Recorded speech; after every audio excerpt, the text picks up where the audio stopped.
ಲೋಕರಕ್ಷಕನಾದ ಯೇಸು ಕ್ರಿಸ್ತರ ನಾಮದಲ್ಲಿ ನಿಮ್ಮೆಲ್ಲರಿಗೆ ನನ್ನ ಹೃದಯಪೂರ್ವಕದಿಂದ ವಂದನೆಗಳನ್ನು ತಿಳಿಸ್ತಾ ಇದ್ದೀನಿ.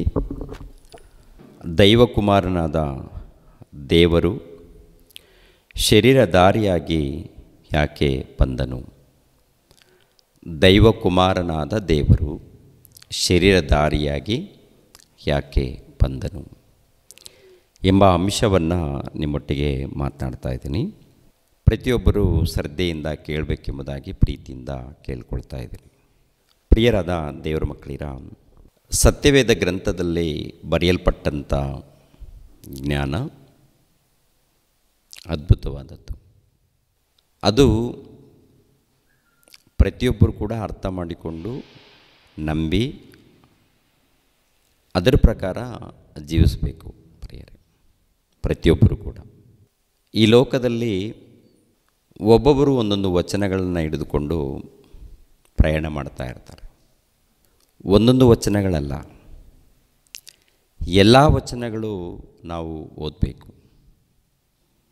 ಆದಿಕಾಂಡದಿಂದ ಪ್ರಕಟಣೆ ಗ್ರಂಥದವರೆಗೆ ಓದಬೇಕು. ಓದಿ ಅದರಲ್ಲಿರುವಂಥ ಸಾರಾಂಶವನ್ನು ತಿಳ್ಕೊಳ್ಬೇಕು. ಹಳೆ ಒಡಂಬಡಿಕೆಯಲ್ಲಿ, ಹೊಸ ಒಡಂಬಡಿಕೆಯಲ್ಲಿ ಎಲ್ಲ ತಿಳ್ಕೊಂಡು ದೇವರು ಹೇಗೆ ನಡಿಬೇಕು ಅಂತ ಹೇಳಿದ್ದಾರೆ, ಹೇಗೆ ಜೀವಿಸಬೇಕಂತ ಹೇಳಿದ್ದಾರೆ, ಆ ರೀತಿ ನಾವು ಜೀವಿಸೋದಕ್ಕೆ ಪ್ರಯಾಸ ಪಡಬೇಕು. ದೇವರು ಹೇಳಿರುವ ರೀತಿಯಲ್ಲಿ ನಾವು ಜೀವಿಸಬೇಕು. ಪ್ರಿಯರೇ, ಯೇಸು ಕ್ರಿಸ್ತರು ದೈವಕುಮಾರನು, ಆತನು ದೇವರು. ಕೆಲವರು ನಮ್ಮ ಮೇಲೆ ಅಪಪ್ರಚಾರ, ನಾವು ಮಾಡುವಂಥ ಸೇವೆ ಕಾರ್ಯಕ್ರಮಗಳ ಮೇಲೆ ಅಪಪ್ರಚಾರ ನಡೀತಾ ಇದೆ. ಈ ಸತ್ಯವಾದ ಸುವಾರ್ತೆ ಇದೆ ನೋಡಿ, ಇದು ಎಲ್ಲರಿಗೂ ತಲುಪಿಸ್ಬೇಕೆನ್ನುವಂಥದ್ದು ನಮ್ಮ ಪ್ರಯಾಸ. ಕೆಲವರು ವಾಕ್ಯಕ್ಕೆ ಭಿನ್ನವಾಗಿ ಬೋಧನೆ ಮಾಡಿದ್ದಾರೆ, ದಾರಿ ತಪ್ಪಿದ್ದಾರೆ. ಆ ವಿಷಯಗಳನ್ನು ನಾವು ಹೇಳಿದಾಗ ಸಹಿಸ್ಕೊಳ್ಳೋಕ್ಕೆ ಆಗದೆ ಕೆಲವರನ್ನು ಚೂ ಬಿಟ್ಟು, ಕೆಲವರನ್ನು ವಾಕ್ಯಗಳನ್ನು ತಿಳಿಯದೇ ಇದ್ದವರನ್ನು ಬಿಟ್ಟು ನಮ್ಮನ್ನು ಅವಮಾನಪಡಿಸುವಂಥ ರೀತಿಯಲ್ಲಿ, ಇಲ್ಲಾಂದರೆ ಅಪಮಾನ ಮಾಡುವಂಥ ರೀತಿಯಲ್ಲಿ ಮಾಡುವಂಥದ್ದು.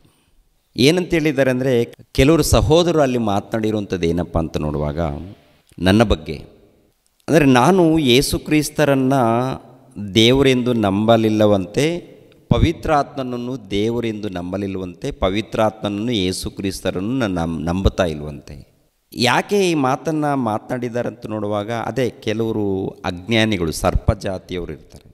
ದೇವರ ವಾಕ್ಯವನ್ನು ಸರಿಯಾದ ರೀತಿಯಲ್ಲಿ ಅರ್ಥ ಮಾಡಿಕೊಳ್ಳದೆ ಇರುವಂಥ ಸರ್ಪ ಜಾತಿಯವರು.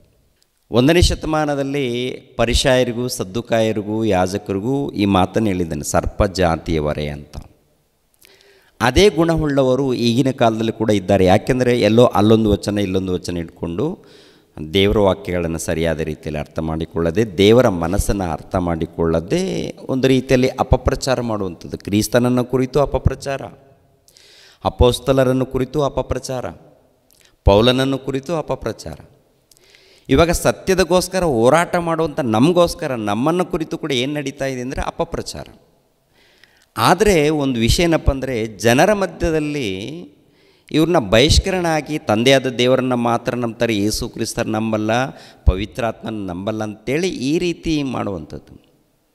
ಅವ್ರು ಹೇಳಿದ್ದನ್ನು ಇವ್ರು ಕೇಳ್ಕೊಂಡು ಕೂತ್ಕೊಂಡಿದ್ದಾರೆ ವಿನಃ ನಾನು ಹೇಳಿದ್ದನ್ನು ಏನಾದರೂ ವಿಚಾರ ಮಾಡಿದ್ದಾರಂತ ನೋಡುವಾಗ ಇಲ್ಲ. ನಾನಾಗಿರ್ಬೋದು, ಇಲ್ಲ ಮನೋಜ್ ಕುಮಾರ್ ಆಗಿರ್ಬೋದು, ಇಲ್ಲ ಇಮಾನ್ವೇಲ್ರವರು ಆಗಿರ್ಬೋದಿಲ್ಲ, ವಿಲ್ಸನ್ ಆಗಿರ್ಬೋದು, ನಮ್ಮ ಸಹೋದರರು ಮಾತನಾಡುವಾಗ ತಂದೆಯಾದ ದೇವರನ್ನು ಕುರಿತು, ದೇವರ ಮಗನಾಗಿರುವಂಥ ದೇವರನ್ನು ಕುರಿತು, ಪವಿತ್ರಾತ್ಮನನ್ನು ಕುರಿತು ಉನ್ನತವಾಗಿ ನಾವು ಪರಿಚಯ ಮಾಡುವಾಗ ಅಪಪ್ರಚಾರಗಳು.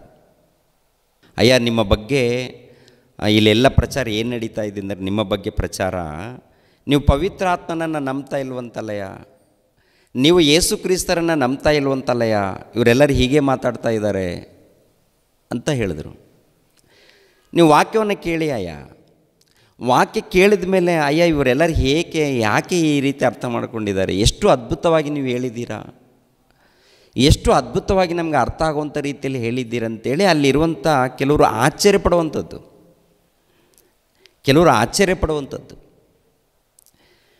ಅಂದರೆ ಪ್ರಿಯರ ದೇವರ ಮಕ್ಕಳಿರ, ಕೇಳದೆ ಅಪಪ್ರಚಾರ ನಡೀತಾ ಇದೆ. ಯಾರೋ ಮಾತನ್ನು ಕೇಳಿ ಎಲ್ಲೋ ಮೂಲೆಯಲ್ಲಿ ಇದ್ದುಕೊಂಡು ಬಿಟ್ಟು ಏನು ಮಾಡಿದ್ದಾನೆಂದರೆ ನಮ್ಮ ಮೇಲೆ ಕೆಸರು ಚೆಲ್ಲಿದ್ದಾನೆ. ಏನು ನಡೀತಾ ಇದೆ ಪ್ರಚಾರ ಅಂತ ನೋಡುವಾಗ ಅಪಪ್ರಚಾರ. ಯಾಕೆಂದರೆ ದೇವರು ಏನಪ್ಪ ಅಂದರೆ, ದೇವ್ರ ಉದ್ದೇಶ ಏನಪ್ಪ ಅಂದರೆ, ಒಂದು ಉನ್ನತವಾಗಿ ತೆಗೆದುಕೊಂಡು ಹೋಗುವಂಥ ಸಮಯದಲ್ಲಿ ಇಂಥ ಸಮಸ್ಯೆಗಳು ಬರ್ತಾ ಇರುತ್ತೆ. ಈ ಒಂದು ಸತ್ಯವಾದ ಸುವಾರ್ತೆ ತಲುಪಿಸ್ಬೇಕು. ಇವಾಗ ಯಾರಾದರೂ ಬಂದು ಒಟ್ಟಿನಲ್ಲಿ ಇವ್ರು ಹೇಳಿದ್ದು ನಿಜನ ಅಲ್ವಂತೇಳಿ ಒಂದು ದೊಡ್ಡ ದೊಡ್ಡ ಸೇವಕರು ಮುಂದೆ ಬರಬೇಕು. ಸ್ವಲ್ಪ ವಿದ್ಯಾಜ್ಞಾನವನ್ನು ಕಲಿತವರು ಇಲ್ಲಾಂದರೆ ಬುದ್ಧಿವಂತರು ಅವ್ರು ಬಂದು ಕುಳಿತುಕೊಂಡಾಗ, ಏನಪ್ಪ ಬ್ರದರ್ ಹೇಗಪ್ಪ ಈಗ ಮಾತಾಡ್ತಿ ಅಂದರೆ ಆವಾಗ ಒಂದೊಂದು ವಚನ ಇದೆಯಲ್ಲ ತಿಳಿಸುವಾಗ ಪ್ರತಿಯೊಬ್ಬರು ಕೂಡ ಅಲ್ಲಿ ಅವ್ರು ಮಾಡುವಂಥದ್ದು ತಪ್ಪು ಅಂತೇಳಿ ಅವ್ರಿಗೆ ಮನಸ್ಸಾಕ್ಷಿ ಅರ್ಥ ಆಗುತ್ತೆ. ಅವ್ರು ಮಾಡ್ತಾ ಇರೋದು ತಪ್ಪು, ನಾವು ಮಾಡ್ತಾ ಇರೋದು ತಪ್ಪು, ನಮ್ಮ ಪ್ರಾರ್ಥನೆ ತಪ್ಪು, ನಮ್ಮ ಆರಾಧನೆ ತಪ್ಪು ಅಂತೇಳಿ ಅವರ ಮನಸ್ಸಾಕ್ಷಿ ಹೇಳುತ್ತೆ ಪ್ರಿಯರೇ. ಅದಕ್ಕೆ ಯಾರನ್ನ ಕಳಿಸ್ಕೊಡ್ತಾ ಇದ್ದಾರಂತ ನೋಡುವಾಗ, ನಮ್ಮನ್ನು ತಡೆಯೋದಕ್ಕೆ ಹಿಂದುಗಡೆ ಈ ಹಂದಿಗಳ ಗುಣವುಳ್ಳವರನ್ನು, ನಾಯಿ ಸ್ವಭಾವವುಳ್ಳವರನ್ನು, ಇಲ್ಲಾಂದರೆ ಸರ್ಪ ಜಾತಿಯವರನ್ನು ಕಳಿಸಿಕೊಡುವಂಥದ್ದು ನಡೀತಾ ಇದೆ. ಸುವಾರ್ತೆ ತಡೆಯೋಕ್ಕಾಗುತ್ತಾ ಇವ್ರ ಕೈಲಂದರೆ ಸುವಾರ್ತೆಯನ್ನು ತಡೀತಾರೆ. ನಮ್ಮನ್ನು ತಡಿಬೋದು, ಇಲ್ಲಾಂದರೆ 4 ಜನನ ತಡಿಬೋದು. ಸತ್ಯವಾದ ಸುವಾರ್ತೆ ತಡೆಯೋಕ್ಕಾಗುತ್ತಾ? ಸಾಧ್ಯನೇ ಇಲ್ಲ. ಯಾಕೆಂದರೆ ಪ್ರಿಯರಾದ ದೇವರ ಮಕ್ಕಳಿರ, ಇದು ಕತ್ತಲೆಯ ಸಾಮ್ರಾಜ್ಯದಲ್ಲಿ ಮುಳುಗಿ ತೇಲ್ತಾ ಇದ್ದಾರೆ. ಇದು ನಾನು ತಂದೆಯಾದ ದೇವರನ್ನು ನಂಬುತ್ತಾ ಇದ್ದೀನಿ, ದೇವರ ಮಗನಾಗಿರುವಂಥ ಯೇಸು ಕ್ರಿಸ್ತರು ದೇವರು ಎಂದು ನಂಬುತ್ತಾ ಇದ್ದೀನಿ, ಪವಿತ್ರಾತ್ಮನು ದೇವರು ಎಂದು ನಂಬ್ತಾ ಇದ್ದೀನಿ. ಅವರು ಒಗ್ಗಟ್ಟಾಗಿದ್ದಾರೆ, ಒಂದಾಗಿದ್ದಾರೆ. ಅಯ್ಯ ಅಂದರೆ ಯಾವನೋ ಹೇಳಿದ್ದ ಮಾತನ್ನು ನಂಬಿಕೊಂಡು ಕೂತ್ಕೊಂಡಿದ್ದಾರೆ. ಪ್ರಿಯರ ದೇವ್ರ ಮಕ್ಕಳಿರ, ಎಲ್ಲ ಸೇವಕರಿಗೆ ನಾನು ಅವಾಗವಾಗ ಹೇಳ್ತಾ ಇರ್ತೀನಿ, ಇಲ್ಲಯ್ಯ, ನನ್ನ ತಂದೆಯಾದ ದೇವರನ್ನು, ದೇವರ ಮಗನಾಗಿರುವಂಥ ಯೇಸು ಕ್ರಿಸ್ತರನ್ನು, ಪವಿತ್ರಾತ್ಮನನ್ನು ನಂಬಿ ನಾವು ಬೋಧನೆ ಮಾಡ್ತಾ ಇದ್ದೀವಿ. ಅವರಿಲ್ಲದೆ ನಮಗೆ ಎಲ್ಲಿದೆಯ ವಾಕ್ಯ? ಯೇಸು ಕ್ರಿಸ್ತರು ಇಲ್ಲದೆ ಹೋದರೆ ನಮಗೆ ಎಲ್ಲೆಯ ವಾಕ್ಯ? ಎಲ್ಲಯ್ಯ? ಪವಿತ್ರಾತ್ಮನ ಇಲ್ಲದೆ ಹೋದರೆ, ಪವಿತ್ರಾತ್ಮನ ಬಗ್ಗೆ ಹೇಳದೆ ಹೋದರೆ ನಾನು ಹೇಗಯ್ಯ ನಾನು ನಿಂತ್ಕೊಳ್ತೀನಿ? ಹೇಗಯ್ಯ ನಾನು ಮಾತಾಡೋಕ್ಕೆ ಸಾಧ್ಯ ಆಗುತ್ತೆ? ನನಗೆ ಪವಿತ್ರಾತ್ಮನ ಇಲ್ಲ ಅಂತ ಹೇಳಿಕೊಂಡ್ರೆ ನಾನು ಹೇಗಯ್ಯ ನಾನು ವಾಕ್ಯ ಹೇಳೋಕ್ಕೆ ಸಾಧ್ಯವಾಗುತ್ತೆ? ಆಗುತ್ತಾ ನನಗೆ? ಯೇಸು ಕ್ರಿಸ್ತರ ಬಗ್ಗೆ ಮಾತನಾಡೋದು ಹೋದರೆ, ಅವರು ದೇವರು ಅಲ್ಲ ಅಂತ ಹೇಳಿದ್ರೆ ನಾನು ದೊಡ್ಡ ಪಾಪಾತ್ಮನಾಗ್ತೀನಿ. ನಾನು ವಾಕ್ಯಕ್ಕೆ ವಿರುದ್ಧವಾಗಿ ಮಾತನಾಡಿದ್ರೆ ನಾನು ಪಾಪಿ ಆಗ್ತೀನಿ. ಅಂಥ ತಪ್ಪು ನಾನು ಮಾಡಲ್ಲ, ನನ್ನ ಜೊತೆಯಲ್ಲಿದ್ದಂಥ ಯಾವ ಸೇವಕರೂ ಮಾಡಲ್ಲ. ಬೈಬಲ್ನಲ್ಲಿ ಏನು ಬರೆಯಲ್ಪಟ್ಟಿದೆಯೋ ಅದನ್ನೇ ಅರ್ಥ ಮಾಡಿಕೊಂಡು ವಿವರಿಸ್ತಾ ಇದ್ದೀವಿ. ಸ್ವಲ್ಪ ಆಳವಾಗಿ ತಗೊಂಡೋದಾಗ ಇವರು ಉಸಿರುಗಟ್ತಾ ಇದ್ದಾರೆ. ಇವರು ಪರಿಶೋಧನೆ ಮಾಡಿದಾಗ ಎಲ್ಲ ವಿಷಯಗಳು ಗೊತ್ತಾಗುತ್ತೆ. ಪರಿಶೋಧನೆ ಮಾಡಿದಾಗ ಎಲ್ಲ ವಿಷಯಗಳು ಗೊತ್ತಾಗಿದೆ. ಎಲ್ಲ ಸೇವಕರ ಮೇಲೆ ಅಭಿಮಾನ ಇದೆ, ದ್ವೇಷ ಇಲ್ಲ. ತಪ್ಪು ನಡೀತಾ ಇದೆ, ತಪ್ಪುಗಳನ್ನು ಸರಿಪಡಿಸ್ಕೊಡ್ರಿ. ಯಾಕೆಂದರೆ ಅಮಾಯಕರು ಬಲಿ ಆಗ್ತಾರಲ್ಲ, ಅಮಾಯಕರು ಬಲಿ ಹಾಕ್ತಾರೆ. ಬಲಿ ಅಂದರೆ ಸತ್ತ ಮೇಲೆ ಬೆಂಕಿಯ ಕೊಂಡಕ್ಕೆ ಹೋಗ್ತಾರಲ್ಲ, ಸತ್ತ ಮೇಲೆ ಆತ್ಮ ನರಕಕ್ಕೆ ಹೋದ ಮೇಲೆ ಅಲ್ಲಿಂದ ಯಾರು ಕಾಪಾಡ್ತಾರೆ? ಮತ್ತೆ ಯೇಸುಪ್ರಭು ಮತ್ತೆ ನರಕದಲ್ಲಿದ್ದವ್ರನ್ನ ಬಿಡಿಸೋದಕ್ಕೆ ಬರ್ತಾರಾ? ಬರ್ತೀನಂತ ಏನಾದರೂ ವಾಗ್ದಾನ ಮಾಡಿದ್ದಾರಾ? ಇಲ್ವಲ್ಲ. ಒಂದು ವೇಳೆ ಅಂಥ ಒಂದು ಅವಕಾಶ ಇತ್ತು ಅಂದರೆ ಯಾರು ಏನು ಮಾಡಿಕೊಂಡ್ರು ಕೂಡ ನಮಗೇನು ಬೇಕಾಗಿದೆ? ಅಂಥ ಅವಕಾಶ ಇಲ್ಲ. ಅದಕ್ಕೆ ದೈವ ಸೇವಕರು ಅಂದರೆ ದೇವರನ್ನು ಪ್ರೀತಿಸುವವರಿಗೆ ದೇವರು ಹೇಳುವಂಥ ಮಾತೇನೆಂದರೆ, ನೀನು ಖಂಡಿಸು, ನೀನು ಎಚ್ಚರಿಸು, ನೀನು ಬುದ್ಧಿ ಮಾತನ್ನೇ ಹೇಳಪ್ಪ. ಯಾರು ದೇವರನ್ನು ಪ್ರೀತಿಸ್ತಾರೋ, ಯಾರು ದೇವರನ್ನು ಇಷ್ಟಪಡ್ತಾರೋ, ಯಾರು ದೇವರ ಮಾತಿಗೆ ವಿಧೇಯರಾಗ್ತಾರೋ, ದೇವರು ಅಂಥವ್ರಿಗೆ ಕೊಟ್ಟಂಥ ಅಧಿಕಾರ ಏನಪ್ಪ ಅಂತ ನೋಡುವಾಗ, ಮಗನೇ ನೀನು ಜಾಗೃತಿಯಾಗಿರು, ವಾಕ್ಯದ ಮೂಲಕ ಜೀವಿಸು. ಅದೇ ಪ್ರಕಾರ ಸಭೆಯಲ್ಲಿದ್ದಂಥ ಎಲ್ಲ ಮಕ್ಕಳನ್ನು ನೀನು ಏನು ಮಾಡ್ತೀಯ? ಎಚ್ಚರಿಸು, ಖಂಡಿಸು, ಬುದ್ಧಿ ಮಾತನ್ನು ಹೇಳು. ಯಾಕೆಪ್ಪ ಅಂದರೆ ಇವರು ದುರ್ಬೋಧನೆಗೆ ಒಳಗಾದವರು, ದುರ್ಬೋಧನೆಯನ್ನು ಕೇಳೋದಕ್ಕೆ ಇಷ್ಟಪಡ್ತಾ ಇರ್ತಾರೆ. ಅದಕ್ಕೆ ನೀನು ಖಂಡಿಸು, ನೀನು ಎಚ್ಚರಿಸು ಅಂತ. ಅದಕ್ಕೆ ಅವಾಗವಾಗ ದೇವರು ಈ ಮಾತುಗಳನ್ನು ನೆನಪು ಮಾತನಾಡಿದಾಗ ಕೆಲವರು ಸಹಿಸ್ಕೊಳ್ಳೋಕ್ಕಾಗಲ್ಲ ರೀ. ಪ್ರಿಯರ ದೇವ್ರ ಮಕ್ಕಳಿಗೆ ಈ ಸಮಾಜದಲ್ಲಿ ಇಂಥ ಕಾರ್ಯಕ್ರಮ ನಡೀತಾ ಇದೆ. ಯಾಕೆಂದರೆ ಅವರ ಆಸ್ತಿಯನ್ನು, ಅವರ ಹೆಸರನ್ನು ಕಾಪಾಡಿಕೊಳ್ಳೋದಕ್ಕೆ ಇನ್ನೊಬ್ಬರನ್ನ ಹಾಳು ಮಾಡ್ತಾ ಇರ್ತಾರೆ. ಎಂಥವ್ರನ್ನ ಹಾಳು ಮಾಡ್ತಾರೆ ಅಂತ ನೋಡುವಾಗ ಅಮಾಯಕರನ್ನು ಹಾಳು ಮಾಡ್ತಾರೆ. ಇವಾಗ ಯೇಸು ಕ್ರಿಸ್ತರನ್ನು ಹಿಡಿದುಕೊಟ್ಟವ್ರು ಯಾರು? ದೊಡ್ಡ ದೊಡ್ಡ ಪಂಡಿತರೇ. ಯಾರು? ಯಾಜಕರು, ಮಹಾಯಾಜಕರು, ಶಾಸ್ತ್ರಿಗಳು. ಪೌಲನನ್ನು ಹಿಡಿದುಕೊಟ್ಟವ್ರು ಯಾರು? ಪೌಲನ ಬಗ್ಗೆ ವಿಚಾರ ಮಾಡಿದಾಗ ಏನ್ರಿ, ಅರಸರ ಮುಂದೆ ವಿಚಾರ ಮಾಡಿದಾಗ ಈ ಪೌಲನಲ್ಲಿ ಏನೂ ತಪ್ಪಿಲ್ಲ, ಏನೂ ತಪ್ಪಿಲ್ಲದ ಮನುಷ್ಯನ ನಿಲ್ಲಿಸಿದ್ದೀರಂತೆ. ಆ ಅರಸರು ಹೇಳ್ತಾರೆ, ಪ್ರಿಯರ ದೇವ್ರ ಮಕ್ಕಳಿರ, ಅವರ ಪ್ರಯಾಣದಲ್ಲಿ ನೋಡುವಾಗ ಕೆಲವು ಸಂದರ್ಭಗಳಲ್ಲಿ ವಿಚಾರ ನಡೆಯುತ್ತೆ, ಪೌಲನಲ್ಲಿ ಏನೂ ತಪ್ಪಿಲ್ಲ, ಯಾಕಪ್ಪ ನೀವು ಇದು ಮಾಡಿದ್ದೀರಾ? ಏನಿಲ್ಲ. ನಮ್ಮ ಮೇಲೆ ಕೇಸು. ಯಾವುದ್ರ ಬಗ್ಗೆ ಕೇಸು ಅಂದರೆ ಯೇಸು ಕ್ರಿಸ್ತರ ಬಗ್ಗೆ ಉನ್ನತವಾಗಿ ಮಾತನಾಡಿರೋದರಿಂದ ತಿಂಗಳು ಹೋಗಬೇಕು. ಅದೊಂದು ಬೇರೆ, ಇದೊಂದು ಬೇರೆ, ಇನ್ನೊಂದು ರೀತಿಯಲ್ಲಿ ಶೋಧನೆಗಳು ಹೊರಗಡೆ. ನಿಜವಾಗಲೂ ಆರೋಗ್ಯವಾಗಿದ್ದೀವಿ ಅಂದರೆ ಆ ತಂದೆಯಾದ ದೇವರ ಪ್ರೀತಿ ಬಿಟ್ಟರೆ ಮತ್ತೇನಿಲ್ಲ ಇಲ್ಲಿ. ಆ ದೇವರ ಕೃಪೆಯಿಂದ ನಿಮ್ಮ ಮಧ್ಯದಲ್ಲಿ ನಾವು ನಿಂತಿದ್ದೀವಿ ಅಂದರೆ ಆ ತಂದೆಯಾದ ದೇವರ ಪ್ರೀತಿ. ಪ್ರಿಯರೇ, ಈ ಸಮಾಜಕ್ಕೆ ಯೇಸು ಕ್ರಿಸ್ತರು ಅರ್ಥ ಆಗಿಲ್ಲ. ಯೇಸು ಕ್ರಿಸ್ತರು ಅಂದರೆ ಒಂದು ಕುಲಕ್ಕೆ ನೋಡ್ತಾರೆ, ಒಂದು ಜಾತಿಗೆ ಸಂಬಂಧಪಟ್ಟವ್ರು ಅಂತ ನೋಡ್ತಾರೆ, ವಿದೇಶಿ ದೇವರಂತ ಹೇಳ್ಕೊಳ್ತಾರೆ. ಹೊರಗಡೆ ಅನ್ಯರ ಮಧ್ಯದಲ್ಲಿ ಇನ್ನೊಂದು ಕಿರಿಕಿರಿ ಏನಪ್ಪ ಅಂದರೆ, ನಾವು ಹೋಗಿ ಹೊರಗಡೆ ಕರಪತ್ರಿಕೆಗಳನ್ನು ಕೊಟ್ಟರೆ ಇವರು ಮತಾಂತರ ಮಾಡೋದಕ್ಕೆ ಬಂದಾರಂತೇಳಿ ಅಲ್ಲೊಂದು ರೀತಿಯಲ್ಲಿ ಗಲಾಟೆ. ಕ್ರೈಸ್ತರ ಬಳಿಯಲ್ಲಿ ಹೋದರೆ ನಮ್ಮ ಅನುಮತಿ ಇಲ್ಲದೆ ನೀವ್ಯಾಕೆ ಬಂದಿದ್ದೀರಂತ ಇವ್ರದ್ದೊಂದು ಗಲಾಟೆ. ಕ್ರೈಸ್ತರ ಬಳಿಯಲ್ಲಿ ಹೋದರೆ ನಮ್ಮ ಅನುಮತಿ ಇಲ್ಲದೆ ಯಾಕಪ್ಪ ನೀವು ಬರ್ತೀರಾ ಅಂದರೆ, ಇವ್ರ ಬಳಿಯಲ್ಲಿ ಹೋದರೆ ಇವರ ಅನುಮತಿ ಬೇಕು, ಅವ್ರ ಬಳಿಯಲ್ಲಿ ಹೋದರೆ ಅವರ ಅನುಮತಿ ಬೇಕು. ಯಾರ ಬಳಿಯಲ್ಲಿ ಹೋಗಬೇಕು? ಒಂದು ಗ್ರಾಮಕ್ಕೆ ಹೋದರೆ ಎಲ್ಲ ಗುಂಪಾಗಿ ಬೇರೆ ಅನ್ಯ ಜನರೆಲ್ಲ ಬಂದಿದ್ದು, ಕ್ರೈಸ್ತರೇ ಬಂದಿದ್ದಾರೆ, 10 ನಿಮಿಷ ನಿಮಗೆ ಟೈಮ್ ಕೊಡ್ತೀವಿ, 10 ನಿಮಿಷ ಒಳಗಡೆ ನೀವು ಖಾಲಿ ಮಾಡಿಕೊಳ್ಳೋದು ಹೋದರೆ ನಿಮ್ಮನ್ನು ಇಲ್ಲೇ ಏನು ಮಾಡ್ತೀವೋ ನಮ್ಗೆ ಗೊತ್ತಿಲ್ಲ ಅಂತ ಬೆದರಿಕೆ. ಸನಾತನ ಕ್ರೈಸ್ತರು ಮತ್ತೆ, ಅಯ್ಯೋ ನಮ್ಮ ಕ್ರೈಸ್ತರಲ್ಲಿ ಇಂಥವ್ರು ಇದ್ದಾರಂತೇಳಿ ನನಗೆ ಶಾಕು. ಅನ್ಯರು ಬಂದಾರ ಅಂತ ಅಂದ್ಕೊಂಡೆ ನಾನು ಯಾರಪ್ಪ ಅಂದರೆ ಅಲ್ಲಿ ಗುಂಪಾಗಿ ಬಂದ್ರಲ್ಲ, ಅನ್ಯರು ಬಂದ್ರೆ ಏನಂತ ನೋಡಿದೆ ನಾನು. ಬಂದರೆ ಅವರೆಲ್ಲರೂ ಕ್ರೈಸ್ತರು, ಅವರೆಲ್ಲರೂ ಕ್ರೈಸ್ತರು. ನನಗೆ ಶಾಕ್.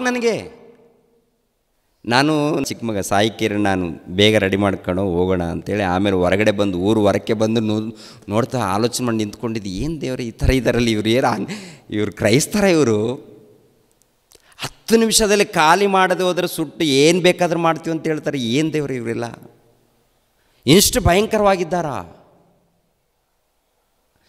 ಮನಸ್ಸಿನಲ್ಲಿ ಫಿಕ್ಸ್ ಆಗಿದ್ವಿ ಏನಪ್ಪ ಅಂದರೆ, ಯಾವಾಗಾದರೂ ಮರಣ ಬರುತ್ತೆ ಗೊತ್ತು, ಆದರೆ ನಮ್ಮ ಜಾಗ್ರತೆ ನಾವು ಇರಬೇಕು. ಈ ಲೋಕದಲ್ಲಿ ಬದುಕಬೇಕಂತ ಆಸೆಗಳಿಲ್ಲ ನಮಗೆ. ಬದುಕಿದರೆ ಅದು ದೇವ್ರಿಗೋಸ್ಕರ 4 ದಿನ ಬದುಕಿ ಹೋಗೋಣ ಅಂತಷ್ಟೇ. ಈ ಲೋಕದಲ್ಲಿ ಏನೋ ಸುಖ ಪಡಬೇಕು, ಏನೋ ಮಾಡಬೇಕು, ಏನೋ ಸಂಪಾದನೆ ಅದಿಲ್ಲ. ತುಂಬ ಜನ ಅಪಪ್ರಚಾರ ಅಂದರೆ ಸರಿಯಾದ ರೀತಿಯಲ್ಲಿ ಅರ್ಥ ಮಾಡಿಕೊಳ್ಳದೆ. ಪ್ರಿಯರೇ, ಈ ಕೊನೆ ದಿನಗಳಲ್ಲಿ ನಾವೆಲ್ಲರಿದ್ದೀವಿ. ಪ್ರತಿಯೊಬ್ಬರು ಕೂಡ ಏನ್ರಿ, ನೀವು ಸಿದ್ಧರಾಗಬೇಕು. ನೀವು ಈ ಲೋಕದಲ್ಲಿ ಯಾವ ಆಸೆಗಳನ್ನು ಇಟ್ಕೋಬೇಡಿ, ಈ ಲೋಕದಲ್ಲಿ ಏನೋ ಆಸೆ ಇಟ್ಕೋಬೇಡಿ. ಹೊಟ್ಟೆ ತುಂಬ ಊಟ ಮಾಡಿ, ಕೆಲಸ ಮಾಡಿ, ದೇವರ ಸೇವೆ ನಿಮಿತ್ತವಾಗಿ ಪ್ರಯತ್ನ ಮಾಡಿ. ದೇವರ ಸೇವೆ ಇರಬೇಕು ಯಾವಾಗಲೂ. ಓಕೆನಾ? ಇವಾಗ ಯೇಸು ಕ್ರಿಸ್ತರು ಅಂದರೆ ದೈವ ಕುಮಾರನಾದ ದೇವರು ಶರೀರಧಾರಿಯಾಗಿ ಬರುವುದಕ್ಕೆ ಕಾರಣ ಏನು ಅಂತ ನೋಡುವಾಗ, ಜಗತ್ತುಂಟಾಗಲಾರ್ದ ಮೊಟ್ಟ ಮೊದಲು ಏನಪ್ಪ ಅಂದರೆ ತಂದೆಯಾದ ದೇವರು ಇದ್ದಾರೆ, ದೇವರ ಮಗನಾಗಿರುವಂಥ ಯೇಸು ಪ್ರಭು ಇದ್ದಾರೆ, ಪವಿತ್ರಾತ್ಮರಿದ್ದಾರೆ. ಇನ್ನು ಪ್ರಾರಂಭದಲ್ಲಿ ಹೋದಾಗ ದೇವರೊಬ್ಬರೇ. ಆ ದೇವರಲ್ಲಿ ಯೇಸು ಕ್ರಿಸ್ತರಿದ್ದಾರೆ, ಆ ದೇವರಲ್ಲಿ ಪವಿತ್ರಾತ್ಮರಿದ್ದಾರೆ. ಆವಾಗ ಪರಲೋಕ ಇಲ್ಲ, ಭೂಲೋಕ ಇಲ್ಲ, ಏನೂ ಇಲ್ಲದೆ ಇದ್ದಾಗ ಏನ್ರಿ, ಮೊಟ್ಟ ಮೊದಲು ತನ್ನ ಪ್ರಿಯಕುಮಾರನಾಗಿರುವಂಥ ಯೇಸು ಕ್ರಿಸ್ತರನ್ನು ನೇಮಿಸಿಕೊಳ್ಳುವಂಥದ್ದು, ಆನಂತರ ಪವಿತ್ರಾತ್ಮನನ್ನು ನೇಮಿಸಿಕೊಳ್ಳುವಂಥದ್ದು, ಆನಂತರ ದೇವದೂತರನ್ನು ಮಾತಿನ ಮೂಲಕ ಉಂಟು ಮಾಡುವಂಥದ್ದು, ನಂತರ ಪರಲೋಕವನ್ನು ಉಂಟು ಮಾಡುವಂಥದ್ದು. ಇದು ನಡೆಯುತ್ತೆ.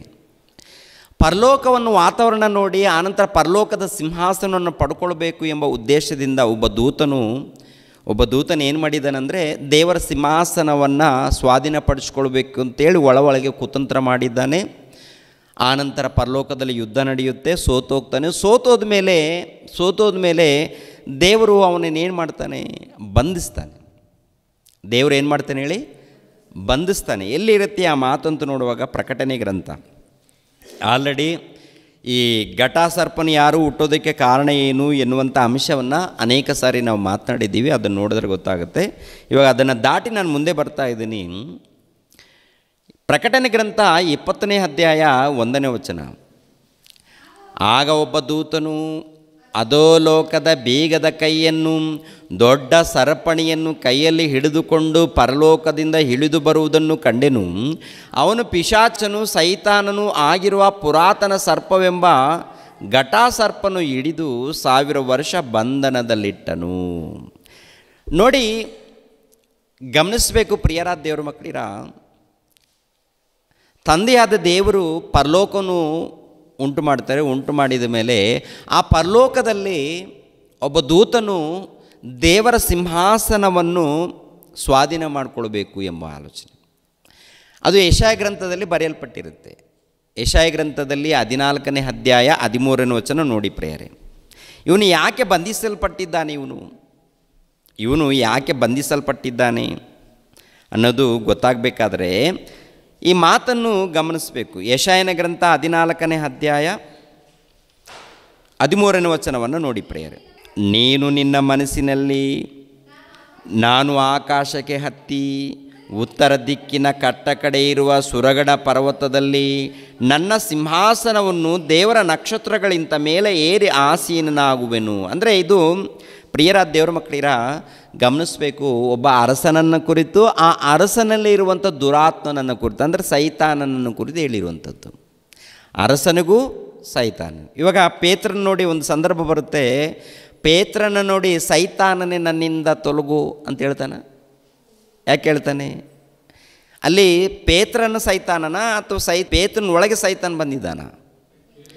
ಪೇತ್ರನ ಒಳಗೆ ಸೈತಾನನ ಬಂದಿದ್ದಾನೆ. ಪೇತ್ರನ ಒಳಗೆ ಸೈತಾನನ ಬಂದಾಗ ಈ ಮನುಷ್ಯನು ದಾರಿ ತಪ್ಪಿ ಮಾತಾಡುವಂಥದ್ದು. ಅದೇ ಪ್ರಕಾರ ಪ್ರಪಂಚ ದೇಶವನ್ನು ಪಾಲನೆ ಮಾಡುವಂಥ ಅಧಿಕಾರಿಗಳಲ್ಲಿ ದುರಾತ್ಮನ ಅಂದರೆ ಸೈತಾನನು ಬಂದಿರುವಾಗ ಆ ಸೈತಾನನ ಒಂದು ಏನ್ರಿ ಪ್ರಾರಂಭದಲ್ಲಿ ಏನು ನಡೆದಿದೆಯೋ ಅದನ್ನು ಎತ್ತಿ ತೋರಿಸ್ತಾ ಇದ್ದಾನೆ ಇಲ್ಲಿ. ಈ ದೇವರು ಅದನ್ನು ತೋರಿಸುವಂಥದ್ದು ಏನಪ್ಪ ಅಂತ ನೋಡುವಾಗ, ನೀನು ಅಂದರೆ ಚಕ್ರವರ್ತಿಯ ಒಳಗಡೆ, ಚಕ್ರವರ್ತಿ ಕೂಡ ಹಾಗೆ ಯೋಚನೆ ಮಾಡಿದ್ದಾನೆ. ಅಂದರೆ ಉನ್ನತವಾಗಿ ಯೋಚನೆ ಮಾಡಬೇಕಂತ, ಉನ್ನತವಾಗಿ ನನ್ನ ರಾಜ್ಯ ಸಿಂಹಾಸನವನ್ನು ಉನ್ನತವಾಗಿ ಇರಬೇಕು ಅಂತ. ಅದೇ ಪ್ರಕಾರ ಅವನು ಒಳಗಡೆ ಅಂದರೆ ಅವನು ಆ ರೀತಿ ಯೋಚನೆ ಮಾಡಿದ್ದಾನಂದರೆ ಅವನ ಒಳಗಡೆ ದುರಾತ್ಮ ಸೈತಾನನಿದ್ದಾನಲ್ಲ, ಆ ಸೈತಾನನು ಏನು ಮಾಡಿದ್ದಾನಂತ ನೋಡುವಾಗ ಇಂಥ ಆಲೋಚನೆ ಮಾಡಿದ್ದಾನೆ.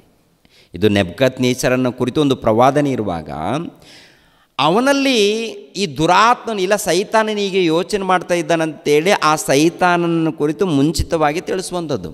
ಏನಂತ ನೋಡುವಾಗ, ನೀನು ನಿನ್ನ ಮನಸ್ಸಿನಲ್ಲಿ, ನಾನು ಆಕಾಶಕ್ಕೆ ಹತ್ತಿ ಉತ್ತರ ದಿಕ್ಕಿನ ಕಟ್ಟ ಕಡೆ ಇರುವ ಸುರಗಣ ಪರ್ವತದಲ್ಲಿ ನನ್ನ ಸಿಂಹಾಸನವನ್ನು ದೇವರ ನಕ್ಷತ್ರಗಳಿಗಿಂತ ಮೇಲೆ ಏರಿಸಿ ಆಸೀನನಾಗುವೆನು. ಉನ್ನತ ಮೇಘ ಮಂಡಲದ ಮೇಲೆ ಏರಿ ಉನ್ನತನಿಗೆ ಸರಿ ಸಮಾನನಾಗುವೆನು ಅಂದುಕೊಂಡಿದ್ದೀಯಲ್ಲ. ಆದರೆ ನೀನು ಪಾತಾಳಕ್ಕೆ, ಅಧೋಲೋಕದ ಅಗಾಧ ಸ್ಥಳಕ್ಕೆ ತಳ್ಳಲ್ಪಟ್ಟಿದ್ದೀ. ಅಧೋಲೋಕಕ್ಕೆ ತಳ್ಳಲ್ಪಟ್ಟಿದ್ದೀ. ಯಾವಾಗ ತಳ್ಳಲ್ಪಟ್ಟಿದ್ದಾನೆ ಅಂತ ನೋಡುವಾಗ, ಜಗತ್ತು ಉಂಟಾಗಲಾರ್ದು ಮೊದಲು. ಇದು ಪ್ರಪಂಚದ ಕ್ರೈಸ್ತರಿಗೆ ಇನ್ನೂ ಅರ್ಥ ಆಗಲಿಲ್ಲ. ಇವಾಗ ಯೇಸು ಕ್ರಿಸ್ತರು ಈ ಲೋಕಕ್ಕೆ ಶರೀರಧಾರಿಯಾಗಿ ಬರೋದಕ್ಕೆ ಕಾರಣ ಏನು ಅಂತ ಅರ್ಥ ಮಾಡಿಕೊಳ್ಬೇಕಾದ್ರೆ ಪ್ರಾರಂಭಕ್ಕೆ ಹೋಗಬೇಕಾಗತ್ತೆ.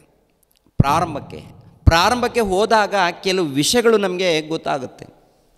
ಯಾರು ಇವನು ಅಂತ ನೋಡುವಾಗ, ಒಬ್ಬ ದೂತನು ಏನು ಮಾಡಿದ್ದಾನೆಂದರೆ ದೇವರ ಸಿಂಹಾಸನವನ್ನು ಸ್ವಾಧೀನ ಮಾಡಿಕೊಳ್ಬೇಕು ಅಂತ ಆಲೋಚನೆ ಮಾಡಿದಾಗ ಪರಲೋಕದಲ್ಲಿ ಯುದ್ಧ ನಡೆಯುತ್ತೆ. ಆನಂತರ ಸೋತು ಹೋಗ್ತಾನೆ. ಸೋತೋದ್ಮೇಲೆ ಎಲ್ಲಿ ಬೀಳ್ತಾನಂತಿರುತ್ತೆ? ಆದರೆ ನೀನು ಪಾತಾಳಕ್ಕೆ, ಅಧೋಲೋಕದ ಅಗಾಧ ಸ್ಥಳಗಳಿಗೆ ತಳ್ಳಲ್ಪಟ್ಟಿದ್ದಿ. ಅಧೋಲೋಕಕ್ಕೆ ತಳ್ಳಲ್ಪಟ್ಟಿದ್ದಾನ. ಯಾವಾಗ ತಳ್ಳಲ್ಪಟ್ಟಿದ್ದಾನೆ? ಪ್ರಕಟಣೆ ಗ್ರಂಥ ಯಾವಾಗ ತಳ್ಳಲ್ಪಟ್ಟಿದ್ದಾನೆ? ಪ್ರಕಟಣೆ ಗ್ರಂಥ 20ನೇ ಅಧ್ಯಾಯ ಏನ್ರಿ 20ನೇ ಅಧ್ಯಾಯ 1ನೇ ವಚನ ಪ್ರಿಯರೇ. ಆಗ ಒಬ್ಬ ದೇವದೂತನು ಅಧೋಲೋಕದ ಬೀಗದ ಕೈಯನ್ನು, ದೊಡ್ಡ ಸರಪಳಿಯನ್ನು ಕೈಯಲ್ಲಿ ಹಿಡಿದುಕೊಂಡು ಪರಲೋಕದಿಂದ ಇಳಿದು ಬರುವುದನ್ನು ಕಂಡೆನು. ಅವನು ಪಿಶಾಚನು ಸೈತಾನನು ಆಗಿರುವ ಪುರಾತನ ಸರ್ಪವೆಂಬ ಘಟ ಸರ್ಪನನ್ನು ಹಿಡಿದು 1000 ವರ್ಷ ಬಂಧನದಲ್ಲಿಟ್ಟನು. ಎಲ್ಲಿಟ್ಟಿದ್ದಾನೆ 1000 ವರ್ಷ ಅಂತ ನೋಡುವಾಗ ಅಧೋಲೋಕಕ್ಕೆ, ಅಧೋಲೋಕದಲ್ಲಿ ತಳ್ಳಿದನಂತೆ. ಯಾರನ್ನ ತಳ್ಳಿದ್ದಾನೆ? ಒಬ್ಬ ದೂತ. ಅವನು ಯಾರಂತ ನೋಡುವಾಗ ಅದೇ ಪರಲೋಕದಲ್ಲಿ ಯುದ್ಧ ಮಾಡಿದ್ದಾನೆ, ಸೋತೋಗಿದ್ದಾನೆ. ಅವನಿಗೆ ಏನು ಹೆಸರು ಬರುತ್ತೆ? ಪುರಾತನ ಘಟ ಸರ್ಪನೆಂದು, ಸೈತಾನನೆಂದು, ಪಿಶಾಚನೆಂದು ಹೆಸರು ಬರುತ್ತೆ.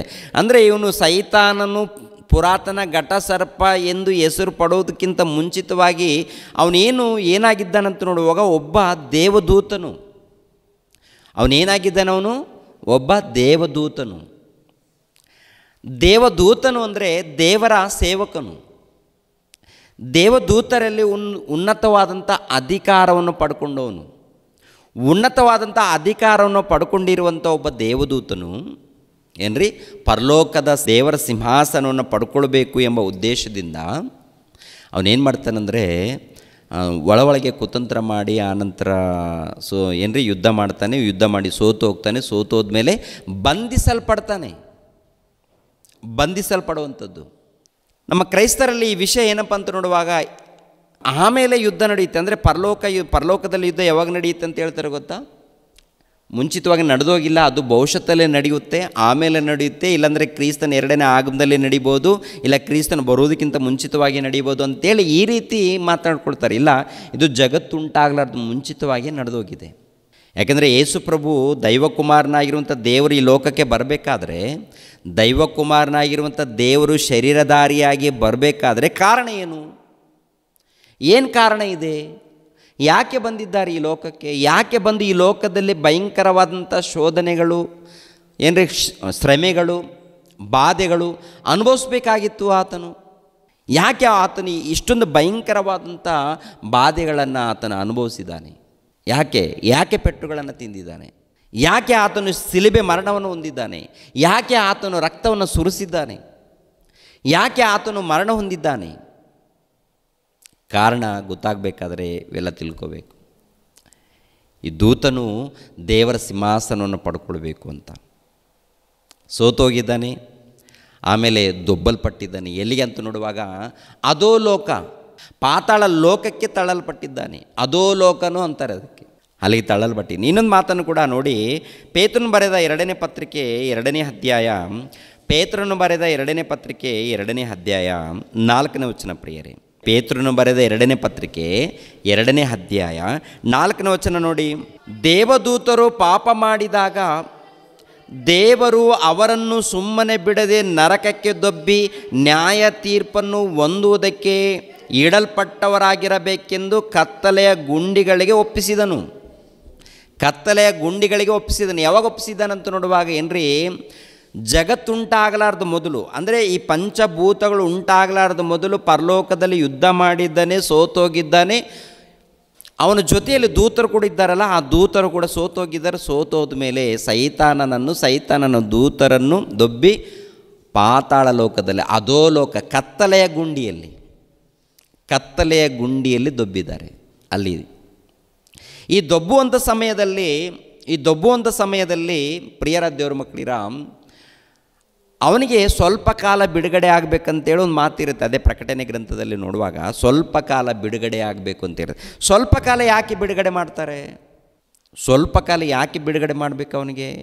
3ನೇ ವಚನದಲ್ಲಿ, ಅದೇ ಪ್ರಕಟಣೆ ಗ್ರಂಥ 20ನೇ ಅಧ್ಯಾಯ 3ನೇ ವಚನದಲ್ಲಿ ನೋಡುವಾಗ, ಜನಗಳನ್ನು ಮರಳುಗೊಳಿಸದ ಹಾಗೆ ದೇವದೂತನು ಅವನನ್ನು ಅಧೋಲೋಕದಲ್ಲಿ ದೊಬ್ಬಿ ಬಾಗಿಲು ಮುಚ್ಚಿ ಅದಕ್ಕೆ ಮುದ್ರೆ ಹಾಕಿದನು.